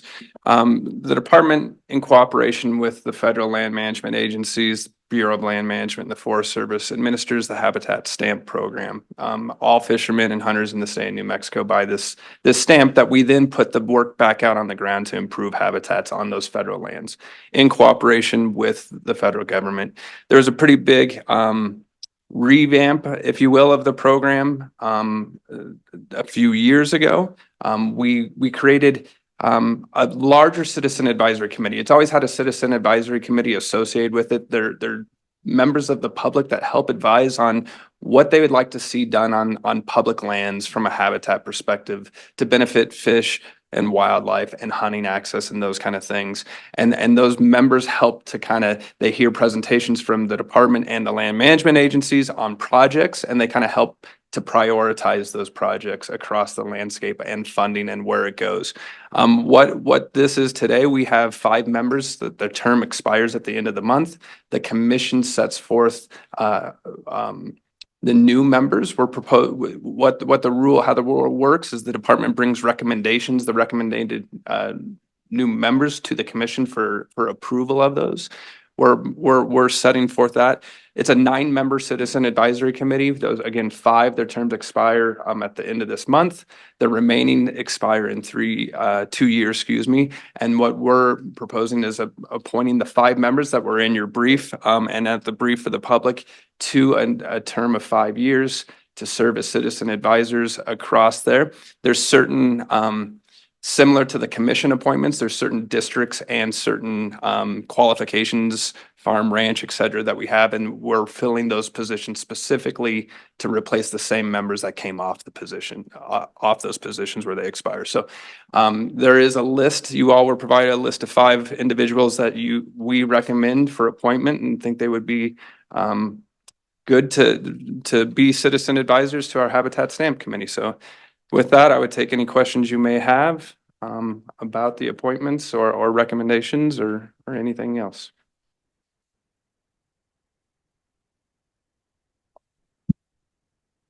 I do have a question. Commissioner Clemente. On the appointment of on the recommendation of these members, can you explain a little bit for the public, how do you guys pick the recommendation and what is the process for them to be recommended? Yes, Mr. Vice Chair, Commissioner Clemente, back in November, we set out kind of an open application period, if you will. Interested members of the public could apply and submit kind of a resume, kind of explaining their qualifications, why they felt they were suited to be selected as a citizen advisor, their background, their history, and their desire, and why they kind of wanted to be on there, what they thought they could offer to it. And so some of these are very specific to county seats and selections, and some of them are very active in those and really concerned about what happens in there. Some of them were very specific, like farm and ranch, where they had experience in that and want to discuss excuse me, they discussed how their views would fit into the program. So we really kind of looked at the selection that we picked was really on what they put forth in that kind of application process. That was open to anybody that wanted to apply for it. But we really looked for people that had a commitment towards really wanting to look at habitat conservation for the benefit of wildlife and fish. And that was kind of the what we looked at is what qualifications do they have in there, and what did they offer up in their, what they would like to see moving forward, and kind of a lot of it was at a holistic view on wildlife, watershed health, recognizing those kind of issues, or was it very singular on, I want a water at this canyon, right? So there were some of those applications that came down to that versus more of a holistic view of understanding watershed health, understanding bigger picture on those kind of things. And so I think the names that we put forth for our recommendation kind of looked at that bigger picture, bigger understanding of you can't have healthy populations without healthy habitat. And so I think that's really what you see in front of you there was reflected in those individuals' resumes. Thank you. Okay, Chief Lively, can you please list the names in the interest of transparency so the public can know who they are, what district? Yeah. Mr. Chair, members of the commission, and also for those online and members of the public behind me, it is in the agenda brief that's out in the hall and posted on our website, but I definitely will read it as well. But if you would like to see it, if you didn't get it, and a large member is Leaf Alm, Farm and Ranch, Manuel Esperance, District 1, Mark Caldwell, excuse me, District 3, Mark Mattini, which I did think I saw him in the room earlier today. And then another at-large member, Ronald Lohman. Great. Are any of the members present here today? Yes, we do. Can you? Okay, great. Okay, is there any further questions for Mr. Lively? Mr. Vice Chair and Commissioners, I will say thank you to all of the applicants that submitted their interest on being with the Citizens Advisory Committee. I was so impressed with every single one of those applications, and I want to say thank you very much, Mark, for being here today and for expressing your interest to be here. I highly respect the people that the Department of Game and Fish picked. I personally know one of them, Manuel L'Esperance, Manny. I'm sorry he's not here today. His qualifications are outstanding. I know him personally through work in Los Alamos, and I couldn't see a more dedicated person to wildlife management. So thank you, Department of Game and Fish, and all of the applicants that came forward. Thank you. Is there a motion? I'm happy to make a motion. Okay. I move to appoint the individuals recommended by the department to the Citizens Advisory Committee of the Habitat Stamp Program pending the results of a criminal background check for terms to begin April 1, 2024 and end on March 31st, 2029, a 5-year appointment. We have a motion. Is there a second? I'll be more than glad to second that motion. Second by Commissioner Fernando. Mr. Secretary, would you please call the vote, please? Commissioner Stump. Yes. Commissioner Salazar Hickey, Yes. Commissioner Pack, Yes. Commissioner Garcia, Yes. Commissioner Fulfer, Yes. Commissioner Clemente, Yes. Vice Chair Lopez. Yes. Motion passes unanimously. Thank you, Mr. Secretary. Congratulations to our new CHC members.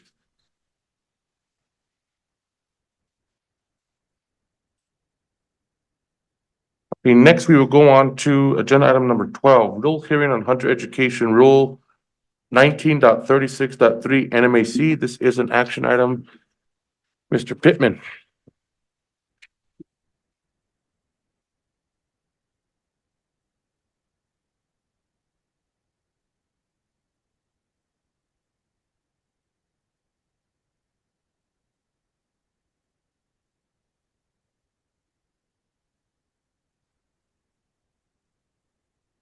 Okay, we're going to start our hearing, sir. This hearing will please come to order. My name is Tirza Lopez, Chair to the Commission. I will be serving as the hearing officer to be advised by the Commission's counsel from the Office of the Attorney General.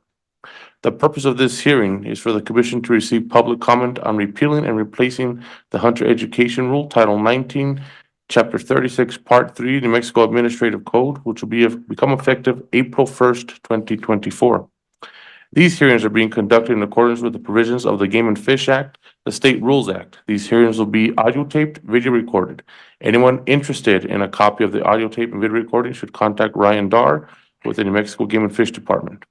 Public notice of this hearing was advertised on the New Mexico Register, the New Mexico Sunshine Portal, and the department's website. Copies of the proposed amendments will have been available on the department's website. Those wishing to comment here today must have registered to submit public comment. This rule hearing will be conducted in the following manner. Staff will present pre-filed exhibits. Exhibits admitted into evidence are available for review by the public on the department's website. After all exhibits are entered, we will proceed to the presentation of the proposed rule, after which testimony will be taken from the audience.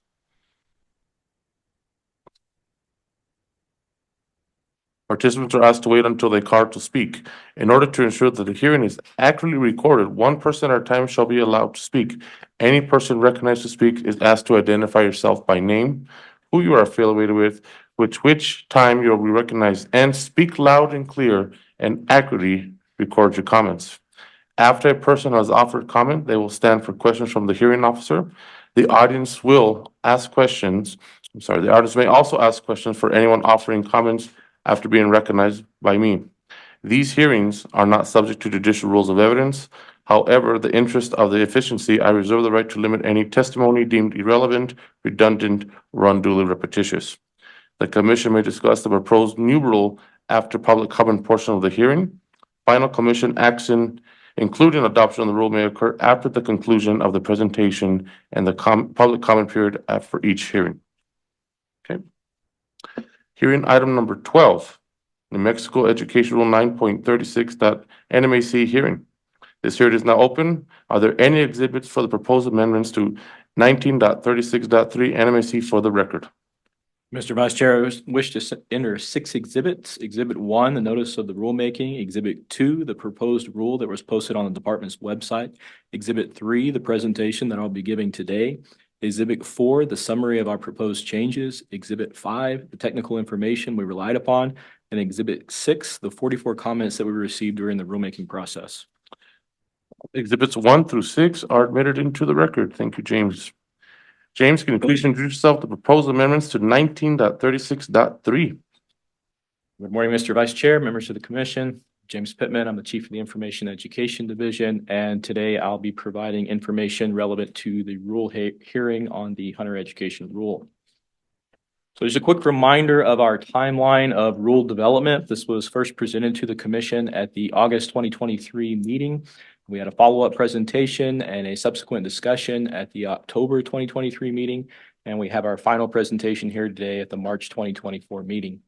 In September of 2023, we held a virtual Hunter Education instructor meeting to gather input from our volunteer instructors, and also a hybrid public meeting with an in-person component in Albuquerque to gather general public comment as well. And in November of 2023, the final proposed rule, as well as the technical information relied upon on that proposal, were both posted on the department's website. And again, here in March of 2024, we have our final rule hearing.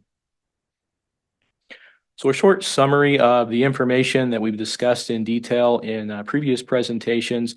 The New Mexico Hunter Education Program honors out-of-state hunter education certification. So this reciprocity with other states provides a great public benefit. It's a great partnership that we definitely want to continue.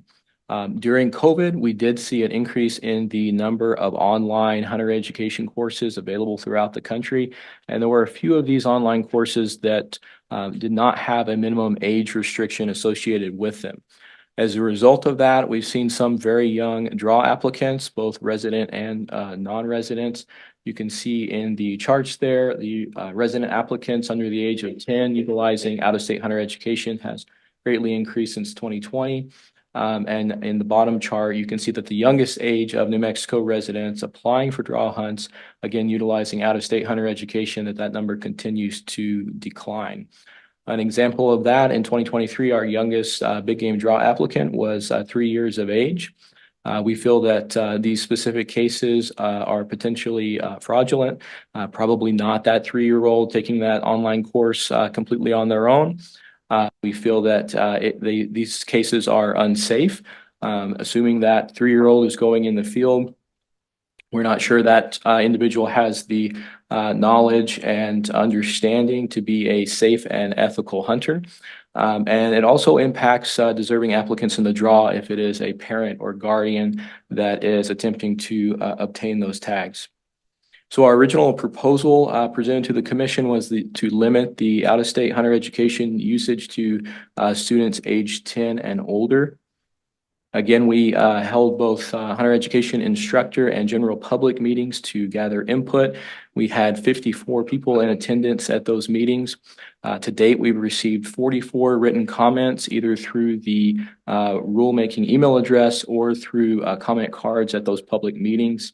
As you can see from the pie chart, we received 18 comments in support of the proposal, 7 opposed, and then 19 providing some sort of input, but not necessarily stating if they were for or against the proposal. Examples in this category include the suggestion to create a minimum age for hunting, charge a fee for out-of-state hunter education use, to get rid of the mentored youth program, or to increase or lower the age restriction that we were proposing. What we did see come out of this public comment period were some concerns from rural New Mexico, specifically looking at rural communities near state lines where it might be easier or more convenient for them to utilize hunter education programs of adjacent states. And then also in some rural areas, online hunter education may be the best option for some of those communities. So looking at our neighboring states, we can see in Texas, there is a age 9 restriction for in-person hunter education. And in Arizona, the age 9 restriction as well there for in-person and online hunter education. And there's a few other states that also use this age 9 cutoff for either their in-person or online hunter education. So based on this information and comment provided by the public, we altered our original proposal, which was then presented to you, the commission, at the October 2023 meeting. That proposal stands. So that is still our current proposal to add language into the rule that the use of out-of-state hunter education would be restricted to students ages 9 and older. If passed, this rule will be valid for 4 years, effective April 1st of 2024 through March 31st of 2028. Now, that's how this rule was originally noticed, but obviously the 2024 draw application period is well underway. So we would suggest that in your motion that you would consider taking section 1936(3)(8), that section dealing specifically with that age restriction, and making that section valid starting April 1st of 2025, so that it would apply to 2025-2026 draw applications and hunts, and help alleviate concerns and confusion with the current application period. And with that, I would take any questions.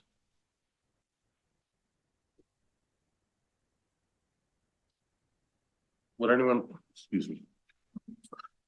anyone like to comment on the proposed amendments to 19.36.3? Anybody in the room? Anybody online? No one online.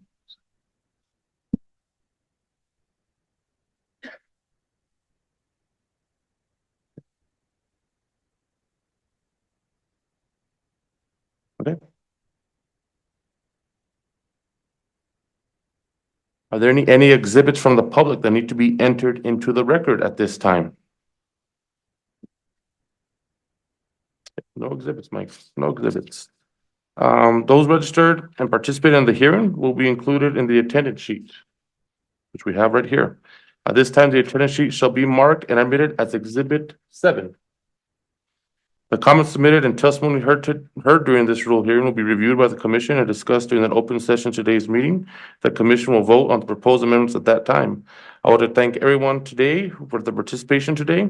Let the record show that the rulemaking hearing was adjourned at 11:48 a.m. on March 8th, 2024.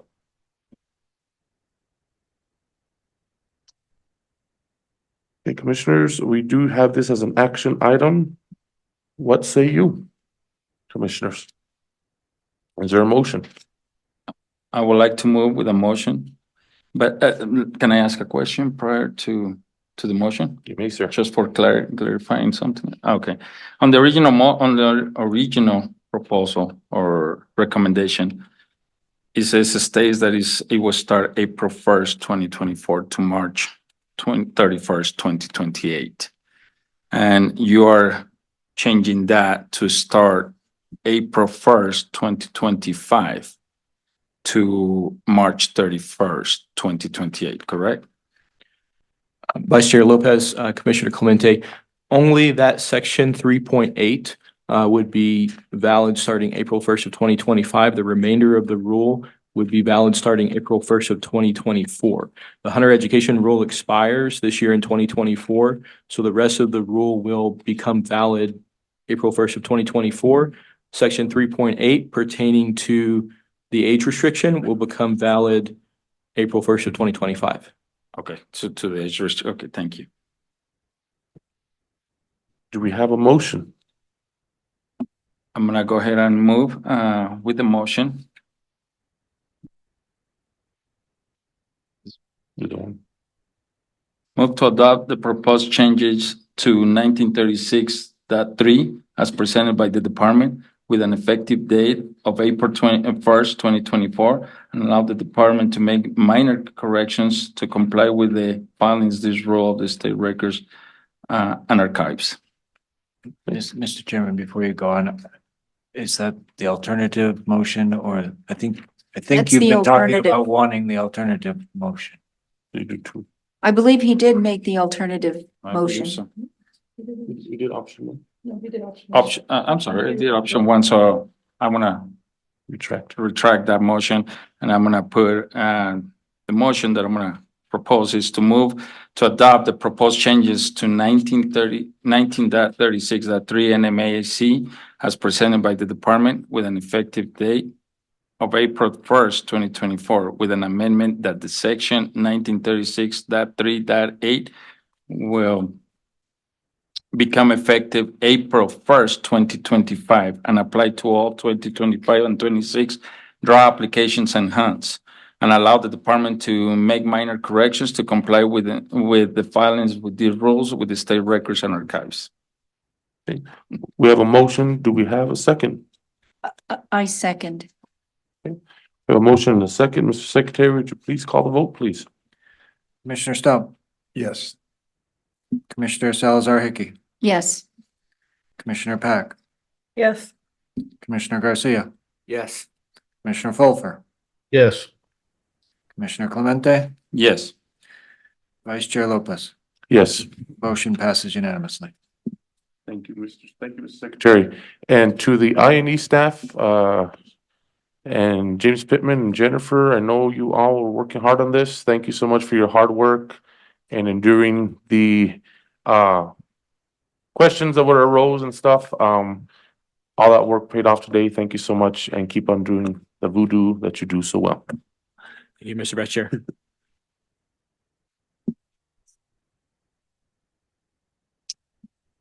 Okay, next we'll go on to our next agenda item, 13 Paul Varela. This is another rule hearing on hunting and fishing licenses and application 19.31.3 NMAC.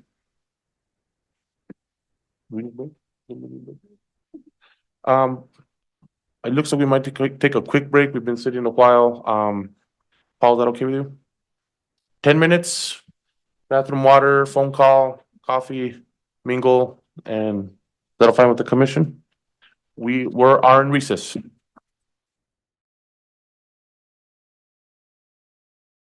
Okay, folks, we're back from our short break. We are now back in order. Agenda item number 13, Mr. Paul Varela rule hearing on hunting and fishing licenses and application 19.31.3 NMAC. This is an action item. This hearing will please come to order. My name is Tirzio Lopez, Chair to the Commission. I'll be serving as the hearing officer and be advised by the Commission Counsel from the Office of Attorney General. The purpose of this hearing is for the Commission to receive public comment on repealing and replacing the hunting and fishing license and application rule, Title 19, Chapter 31, Part 3, New Mexico Administrative Code, which will become effective on April 1st, 2024. These hearings are being conducted in accordance with the provisions of the Game and Fish Act, the State Rules Act. These hearings are being audio taped and video recorded. Anyone interested in a copy of the audio tape and video recording shall contact Ryan Darr with the Game and Fish Department. Public notice of this hearing was advertised in the New Mexico Register, the New Mexico Sunshine Portal, and on the department's website. Copies of the proposed amendment have been available on the department's website. Those wishing to comment here today must have registered to submit public comments. This rule hearing will be conducted in the following manner. Staff will present pre-filed exhibits. Exhibits admitted into evidence are available for review by the public on the department's website. After all exhibits are entered, we will proceed to the presentation and the number of rule, after that which testimony will be taken from the audience. Participants are asked to wait until they are called to speak. In order to ensure that the hearing is accurately recorded, one person at a time shall be allowed to speak. Any person recognized to speak is asked to identify yourself by name, who you are affiliated with, and for each time you are recognized and speak loud and clear, accurately record your comments. After a person has offered comment, they will stand for questions from the hearing officer. The audience may also ask questions of anyone offering comments after being recognized by me. These hearings are not subject to judicial rules of evidence. However, in the interest of efficiency, I reserve the right to limit any testimony deemed irrelevant, redundant, and unduly repetitious. The commission may discuss the proposing rule after the public comment portion of the hearing. Final commission action, including adoption of the rule, may occur after conclusion of the presentation and public comment period for each hearing. This hearing is now open. Are there any exhibits for the proposed amendments to 19.31.3 NMAC for the record? Vice Chair Lopez, I'd like to submit 5 exhibit items. The first being the notice of rulemaking, the second being the proposed rule, which is posted on the department website. The third being the presentation, which I will present today. The fourth is the summary of proposed changes. And the fifth is technical information, which is a copy of the legislation that initiated this rule change. Okay. Exhibits 1 through 5 are admitted to the record. Okay. Paul, please introduce yourself and the proposed amendments to 19.31.3. Vice Chair Lopez, members of the commission, welcome. My name is Paul Varela. I'm the Chief of Administrative Services. Today, I'll be presenting the final rule hearing on the hunting and fishing licenses application rule, 19.31.3 NMAC. In the legislative session during 2023, the New Mexico legislature amended a state law, which is 32A-3A-12 NMSA, which was amended to establish a free fishing license for foster parents and children in foster care or in tribal or CYFD custody, as well as participants in the CYFD Fostering Connections program. The new law requires the commission to establish eligibility criteria for a free fishing license. The department has met with the New Mexico Child's First Network to establish and refine the language which will be included in the rule. The department has established eligibility documentation requirements for the new addition to the rule. These documents include a certificate from CYFD or a tribal entity or any official documentation from the Fostering Connections program. The addition to the rule is 19.31.3 and section 11 and its letter Q. And the addition reads foster family fishing license to qualify for a free fishing license pursuant to subsection A of 32-A-3A-12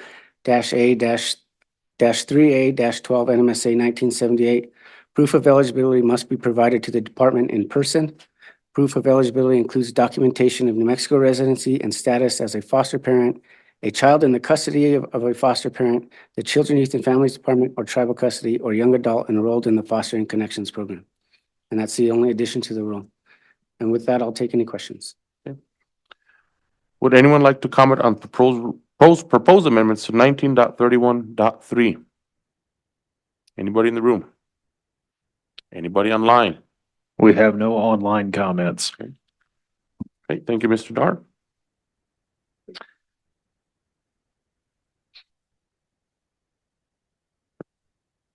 Those that registered and participated in the hearing will be included on the attendance sheet. At this time, the attendance sheet shall be marked as Exhibit 6. Is there anybody on the attendance sheet, Mike? No. Those comments submitted and testimony heard during the rule hearing will be reviewed by the commission and discussed during the open session today's meeting. The commission will vote on proposed amendments at this time. I would like to thank everybody present for their participation today. Let the record show that this rulemaking hearing was adjourned at 12:14 p.m. March 8th, 2024. Okay, commissioners and Mr. Varela, is there any discussion on this rule which y'all would like to discuss? Any discussion? Is there a motion? Move with a motion. Sorry. Mr. Vice Chair, I can make the motion. I hereby move to adopt the proposed changes to 19.31.3 NMAC as presented by the department and allow the department to make minor corrections to comply with filing this rule with state records and archives. We have a motion. Is there a second? Commissioner Pack seconds it. Commissioner Pat, okay. Is there any discussion? Okay. Mr. Secretary, would you please call the vote, please? Commissioner Stout, Yes. Commissioner Salazar Hickey, Yes. Commissioner Pack, Yes. Commissioner Garcia, Yes. Commissioner Fulfer, Yes. Commissioner Clemente, Yes. Vice Chair Lopez. Yes. Motion passes unanimously. Thank you, commissioners and staff. This is a good law that's going to benefit the state of New Mexico and its children, youth, and its families. So I'm glad this got introduced in the legislature. Who was the sponsor, Secretary? I believe the sponsor was Representative Gallegos, Las Cruces? Doreen Gallegos. So thank you to Representative Doreen Gallegos for sponsoring this legislation and the governor for signing it into law. Thank you, Mr. Varela.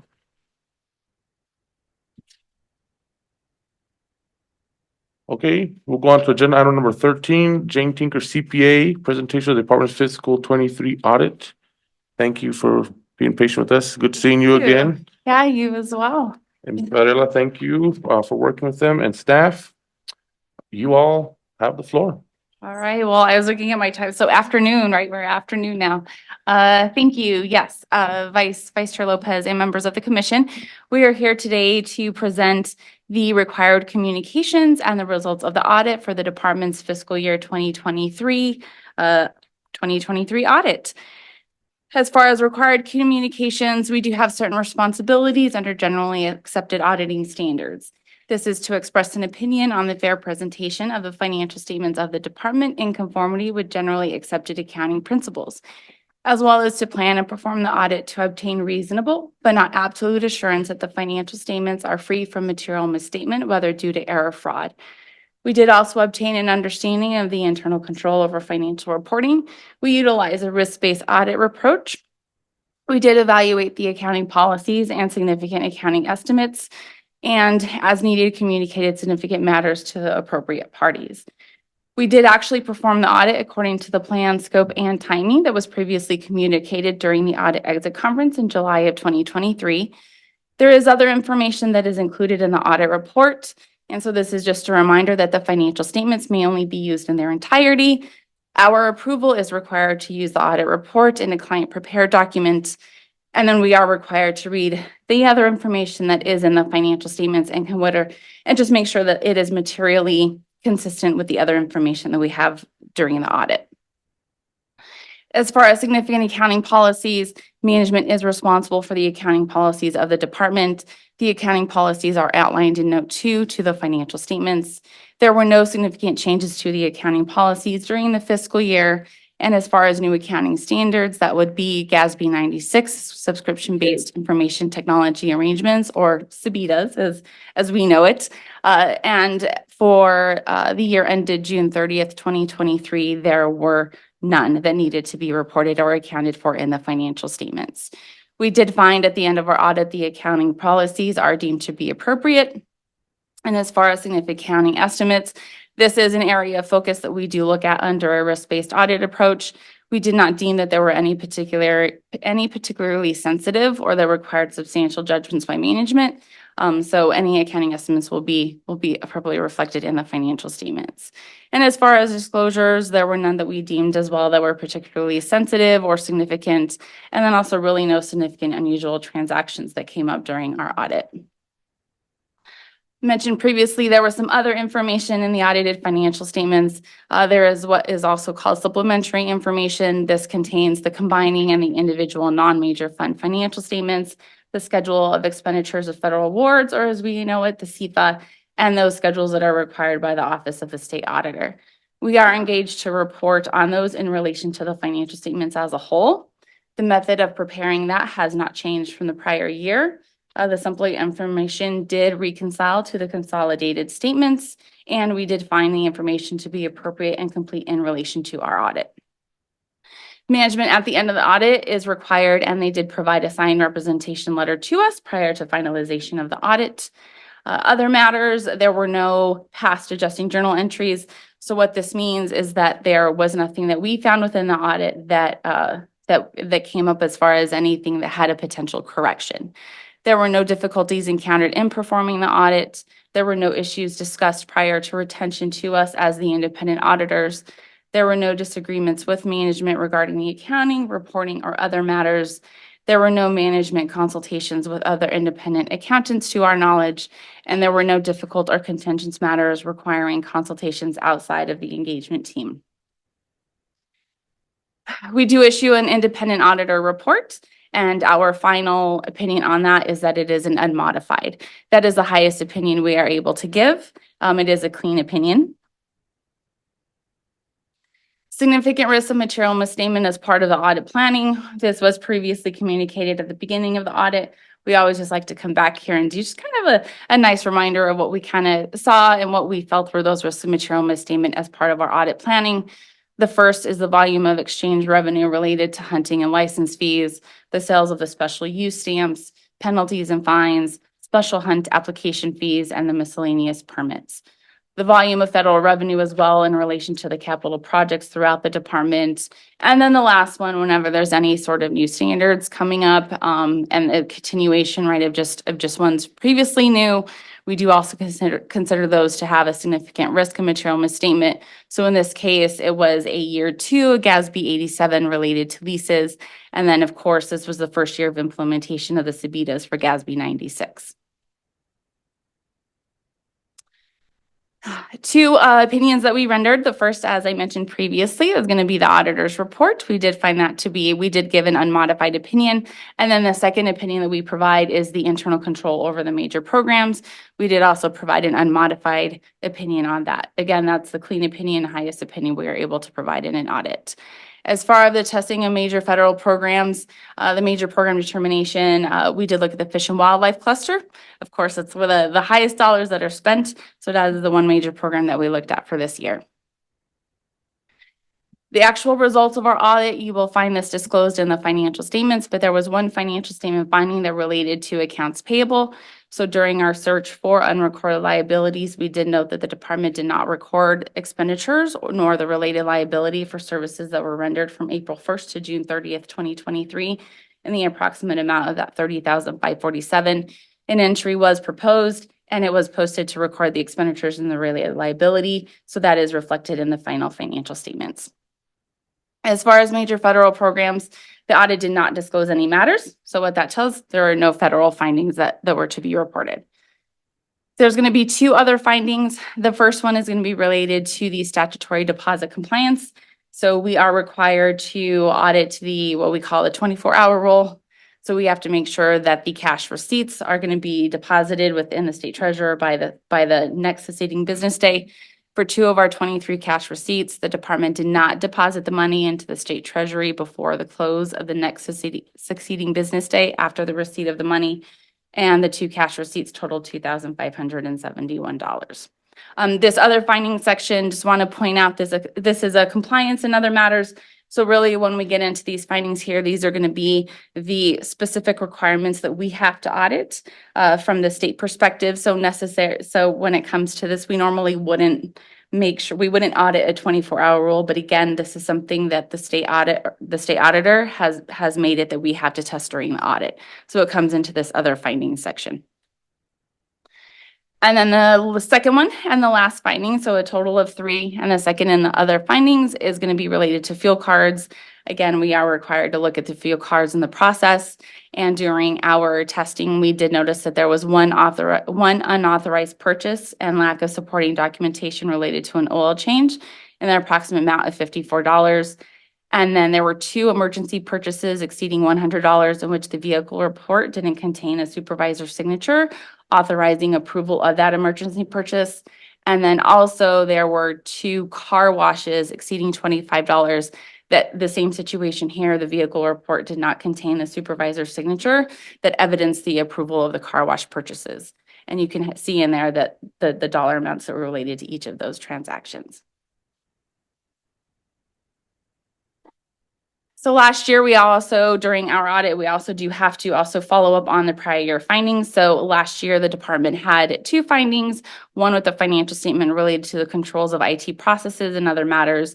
And then the second, there was a finding related to federal awards, specifically disposition of property. Both of those findings this year have been resolved. So this is where I'm going to go ahead. So again, I was the director on the engagement here with me today. Laura, she was the principal on the engagement. Here's our contact information. So at this point, I am going to probably open it up for questions, if there's any questions. Thank you so much for all your hard and due diligence work in the last probably a year or so. Guess so, last couple of months. Started this. Started July? July. Yeah, Yep. July, and then we Early July. ended mid-October. Yeah. Is there any questions from the commission? Any discussion on the book they gave us? We've all looked through it. Anything at all? I do have a comment. We're giving, I mean, we're being presented today with an audit. We're be giving this book today. Is it possible that we can get this audit prior for us to meet at the public meeting where we're gonna review the audit and it's gonna be presented?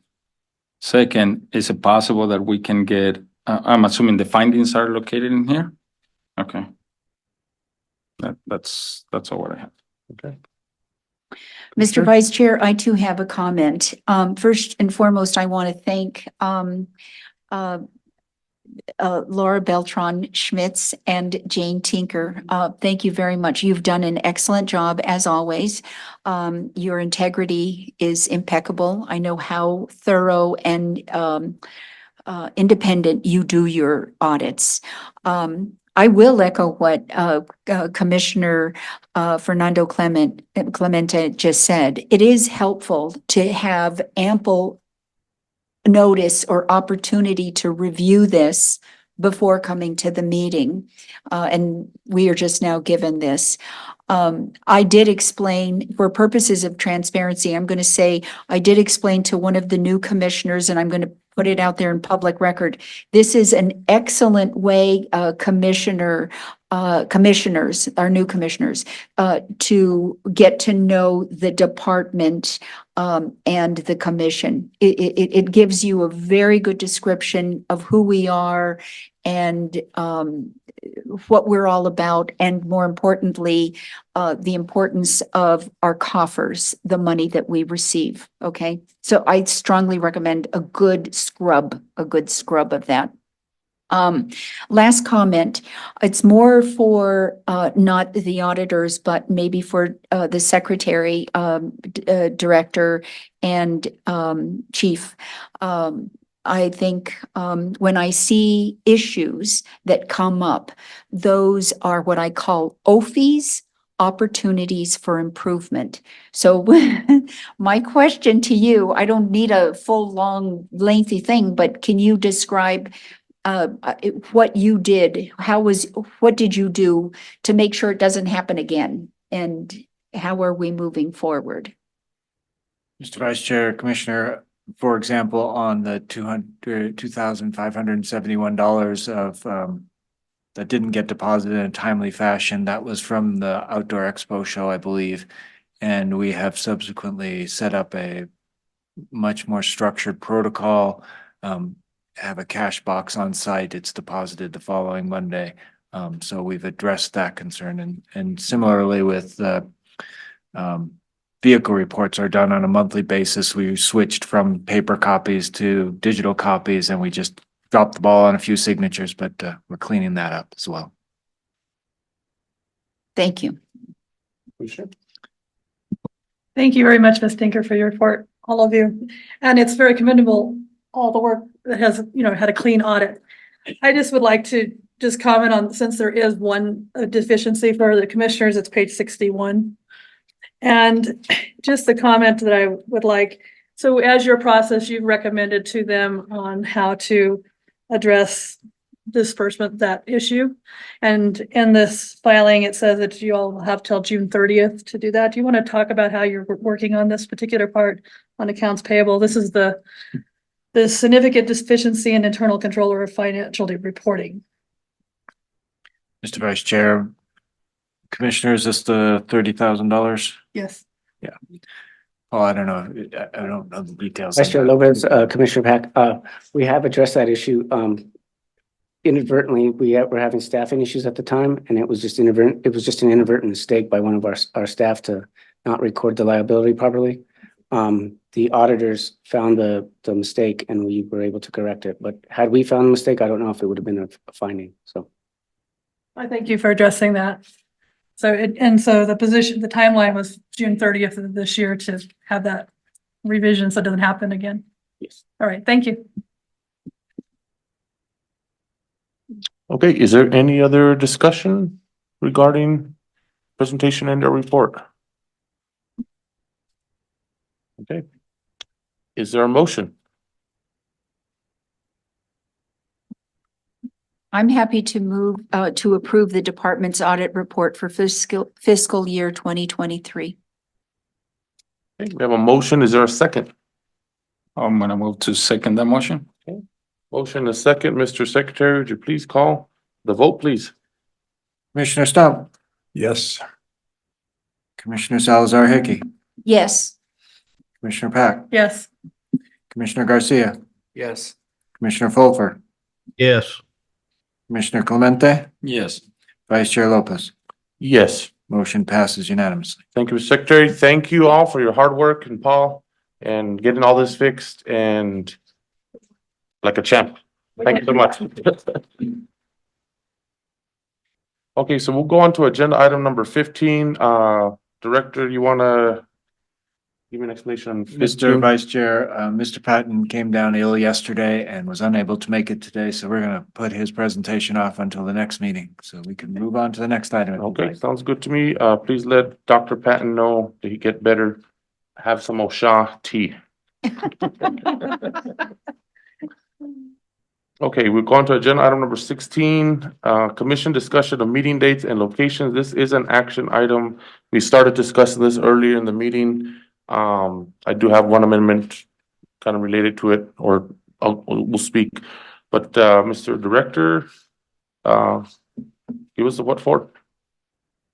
Mr. Vice Chair, Commissioners, I have a slide up with our proposed dates and locations. I think we spoke earlier about moving that June meeting to May. We're looking at May 17th, if that works for everybody. These dates in particular were chosen to try and ensure that we can meet the State Rules Act and get the publications date right for the state register. So moving them is challenging for us, though the June to May move is doable.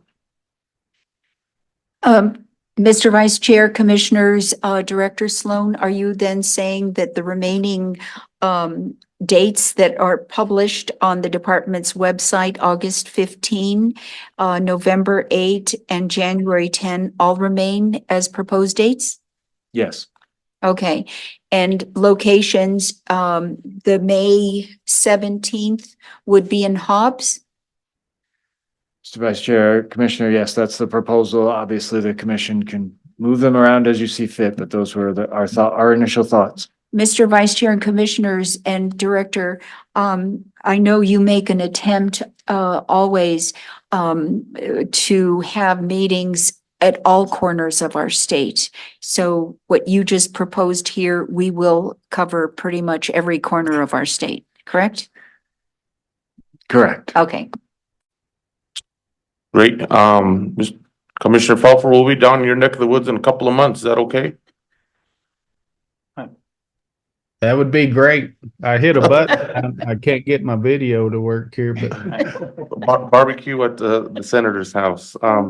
I do There have you one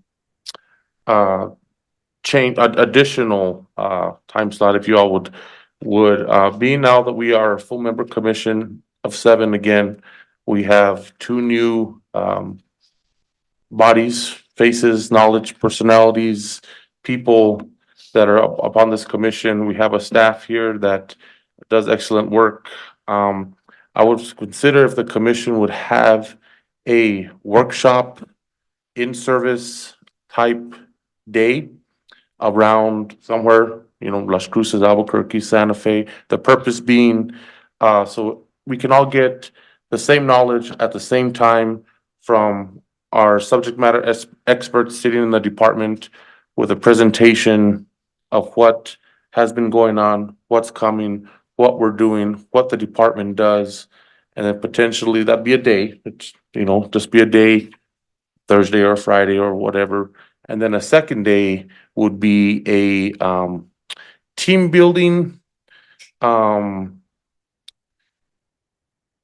outing, so to say, seeing parts wherever we decide to have this, if we decide to have this workshop in service, seeing parts of the state, how we can learn from it. For example, let's say we had it in Las Cruces, maybe having a tour of White Sands National Monument as a department and a commission, or going to tour the monument down there that Mr. Fernando helped ensure, when that was signed into law by President Obama.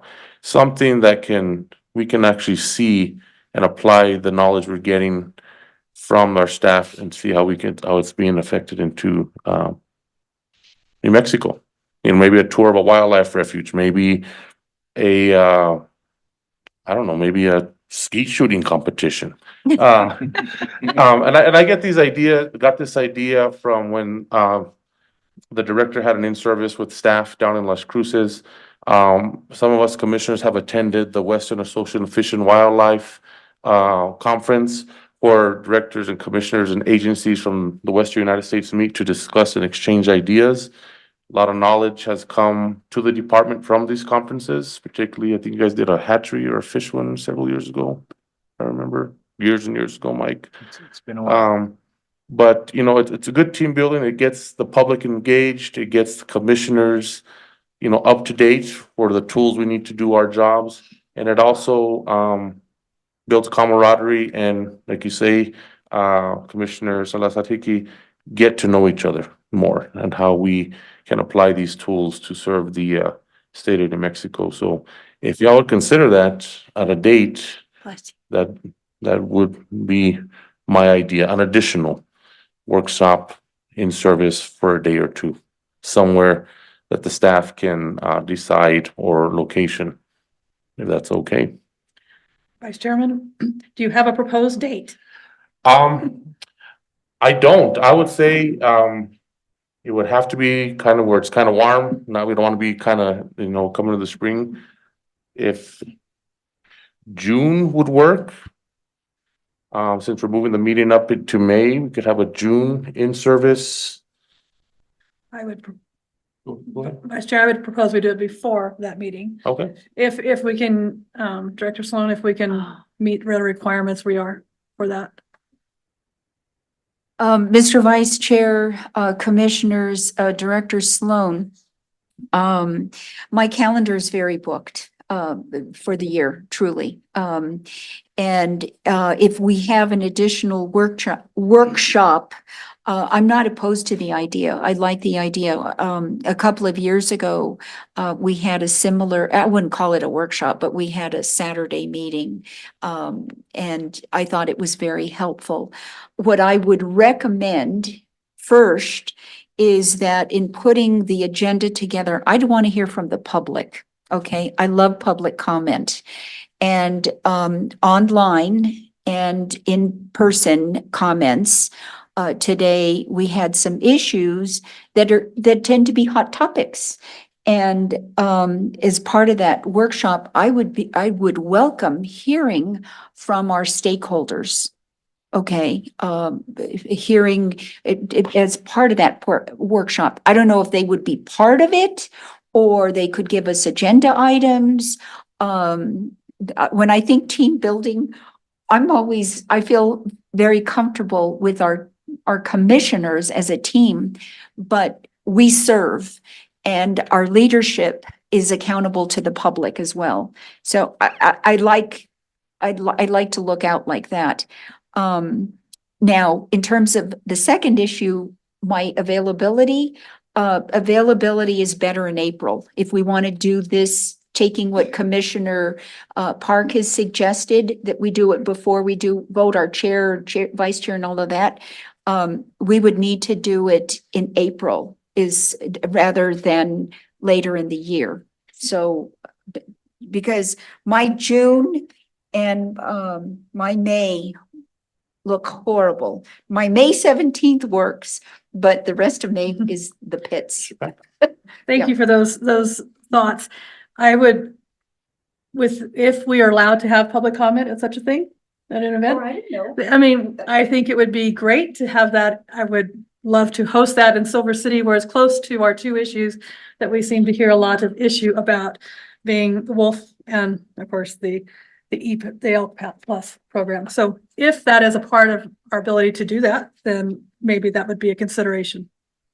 I think, like Commissioner Salazar-Hickey said, the public is invited to attend, and if they so do choose to participate, we could have a public comment forum for an hour or so, or 2 hours, if the public's okay with that. You know, that's fine. I mean, the stakeholders are what, you know, are the boots on the ground for the department. So of course they can, now if they want to drive out there, wherever it is, you know, that's on them, but we love to see them, you know. April seems to work for me, work for you. I know staff would have to find a location, big enough for a day or so. And I would- We know someone at Western College, right? Well, Grant County Conference Center is available, so I'm sure, so. And Mr. Vice Chair, Commissioners and Director Sloan, I would recommend a 1 day versus a 2 day. Again, being considerate, transparency, we're using public funds. I don't want it to look like a boondoggle kind of thing, you know, because we are there to do certain business. So I think a 1 day is probably better than a 2 day. Do you have a proposed April date? I would recommend earlier in the month versus later in the month. That would work for me. So it'd be April 5th or the 12th, or 4/11, or what day? April 12th is fine for me. Mr. Vice Chair, unfortunately, I'll be out of town that 11, 12, 13, 14, 15. How about April 19th? Could do the 19th. I could do the 5th. I could do the 26th. I could do almost any other time except for that one. I don't want to do this. It's 26th. April 5th, does that sound okay? For a NMDGF Commission workshop in service? Or April 19th. You cannot, right? I can do the Oh, 19th. you could. I can't do that. I would propose the 19th. Does the 19th work for everybody? Okay, so we're set on the date of the 19th. Does anybody have a location? Any ideas on location? I think, Mr. Vice Chair, Commissioners, I just heard maybe in Silver City. I would propose that, especially if we're going to have a public comment session. I think that might address some of our needs. And I will be happy to work with you on setting that up. Great. Okay, so we are in Silver City, April 19th. Is that okay with everybody? And the commission, staff, public? This will be noticed as well as what do we notice, special meeting, workshop, how do we? We'll notice it as a regular meeting, but the agenda will show it as a workshop. Okay. And Mr. Vice Chair, Commissioners and Director Sloan, you will come up with an agenda for it? We will. Okay. You're right off the top of my head. My thought is each division would do kind of an overview of what they have going, what they've been doing, what's involved. And then if there are specific topics that commissioners would like us to cover, please shoot me an email or text or whatever.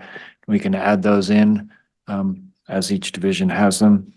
And then I don't know if you still want to try and do a team building thing later in the afternoon. What I'm imagining is going to take 4 to 6 hours of kind of division talk. Go to the catwalk.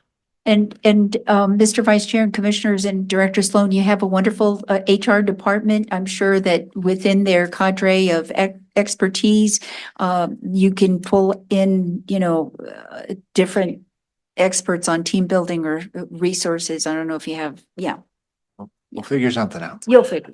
That's also a couple of days after turkey season starts. So keep that in mind if you want to go hunt in Silver City. Okay, we're set on the special meeting, so to say, on April 19th in Silver City. No Uh, motion is necessary? Or should we make a motion? I think that should have a motion since we have a change of the date in the proposed. Okay, I hereby move. Oh, we have do you have a comment? Yes, Oh, I do have a comment, and I'm gonna speak on behalf of the southern people. This meeting was supposed to take place in Las Cruces. We haven't had a meeting in the southern portion of the state in Las Cruces, which is the second largest city in the state of New Mexico, or Deming. It is great that I'm hearing that this is gonna be in Silver City, but I would like to take a meeting down south to Las Cruces sometime. Mr. Vice Chair, Mr. Commissioner Clemente, the November 8th meeting is in Las Cruces.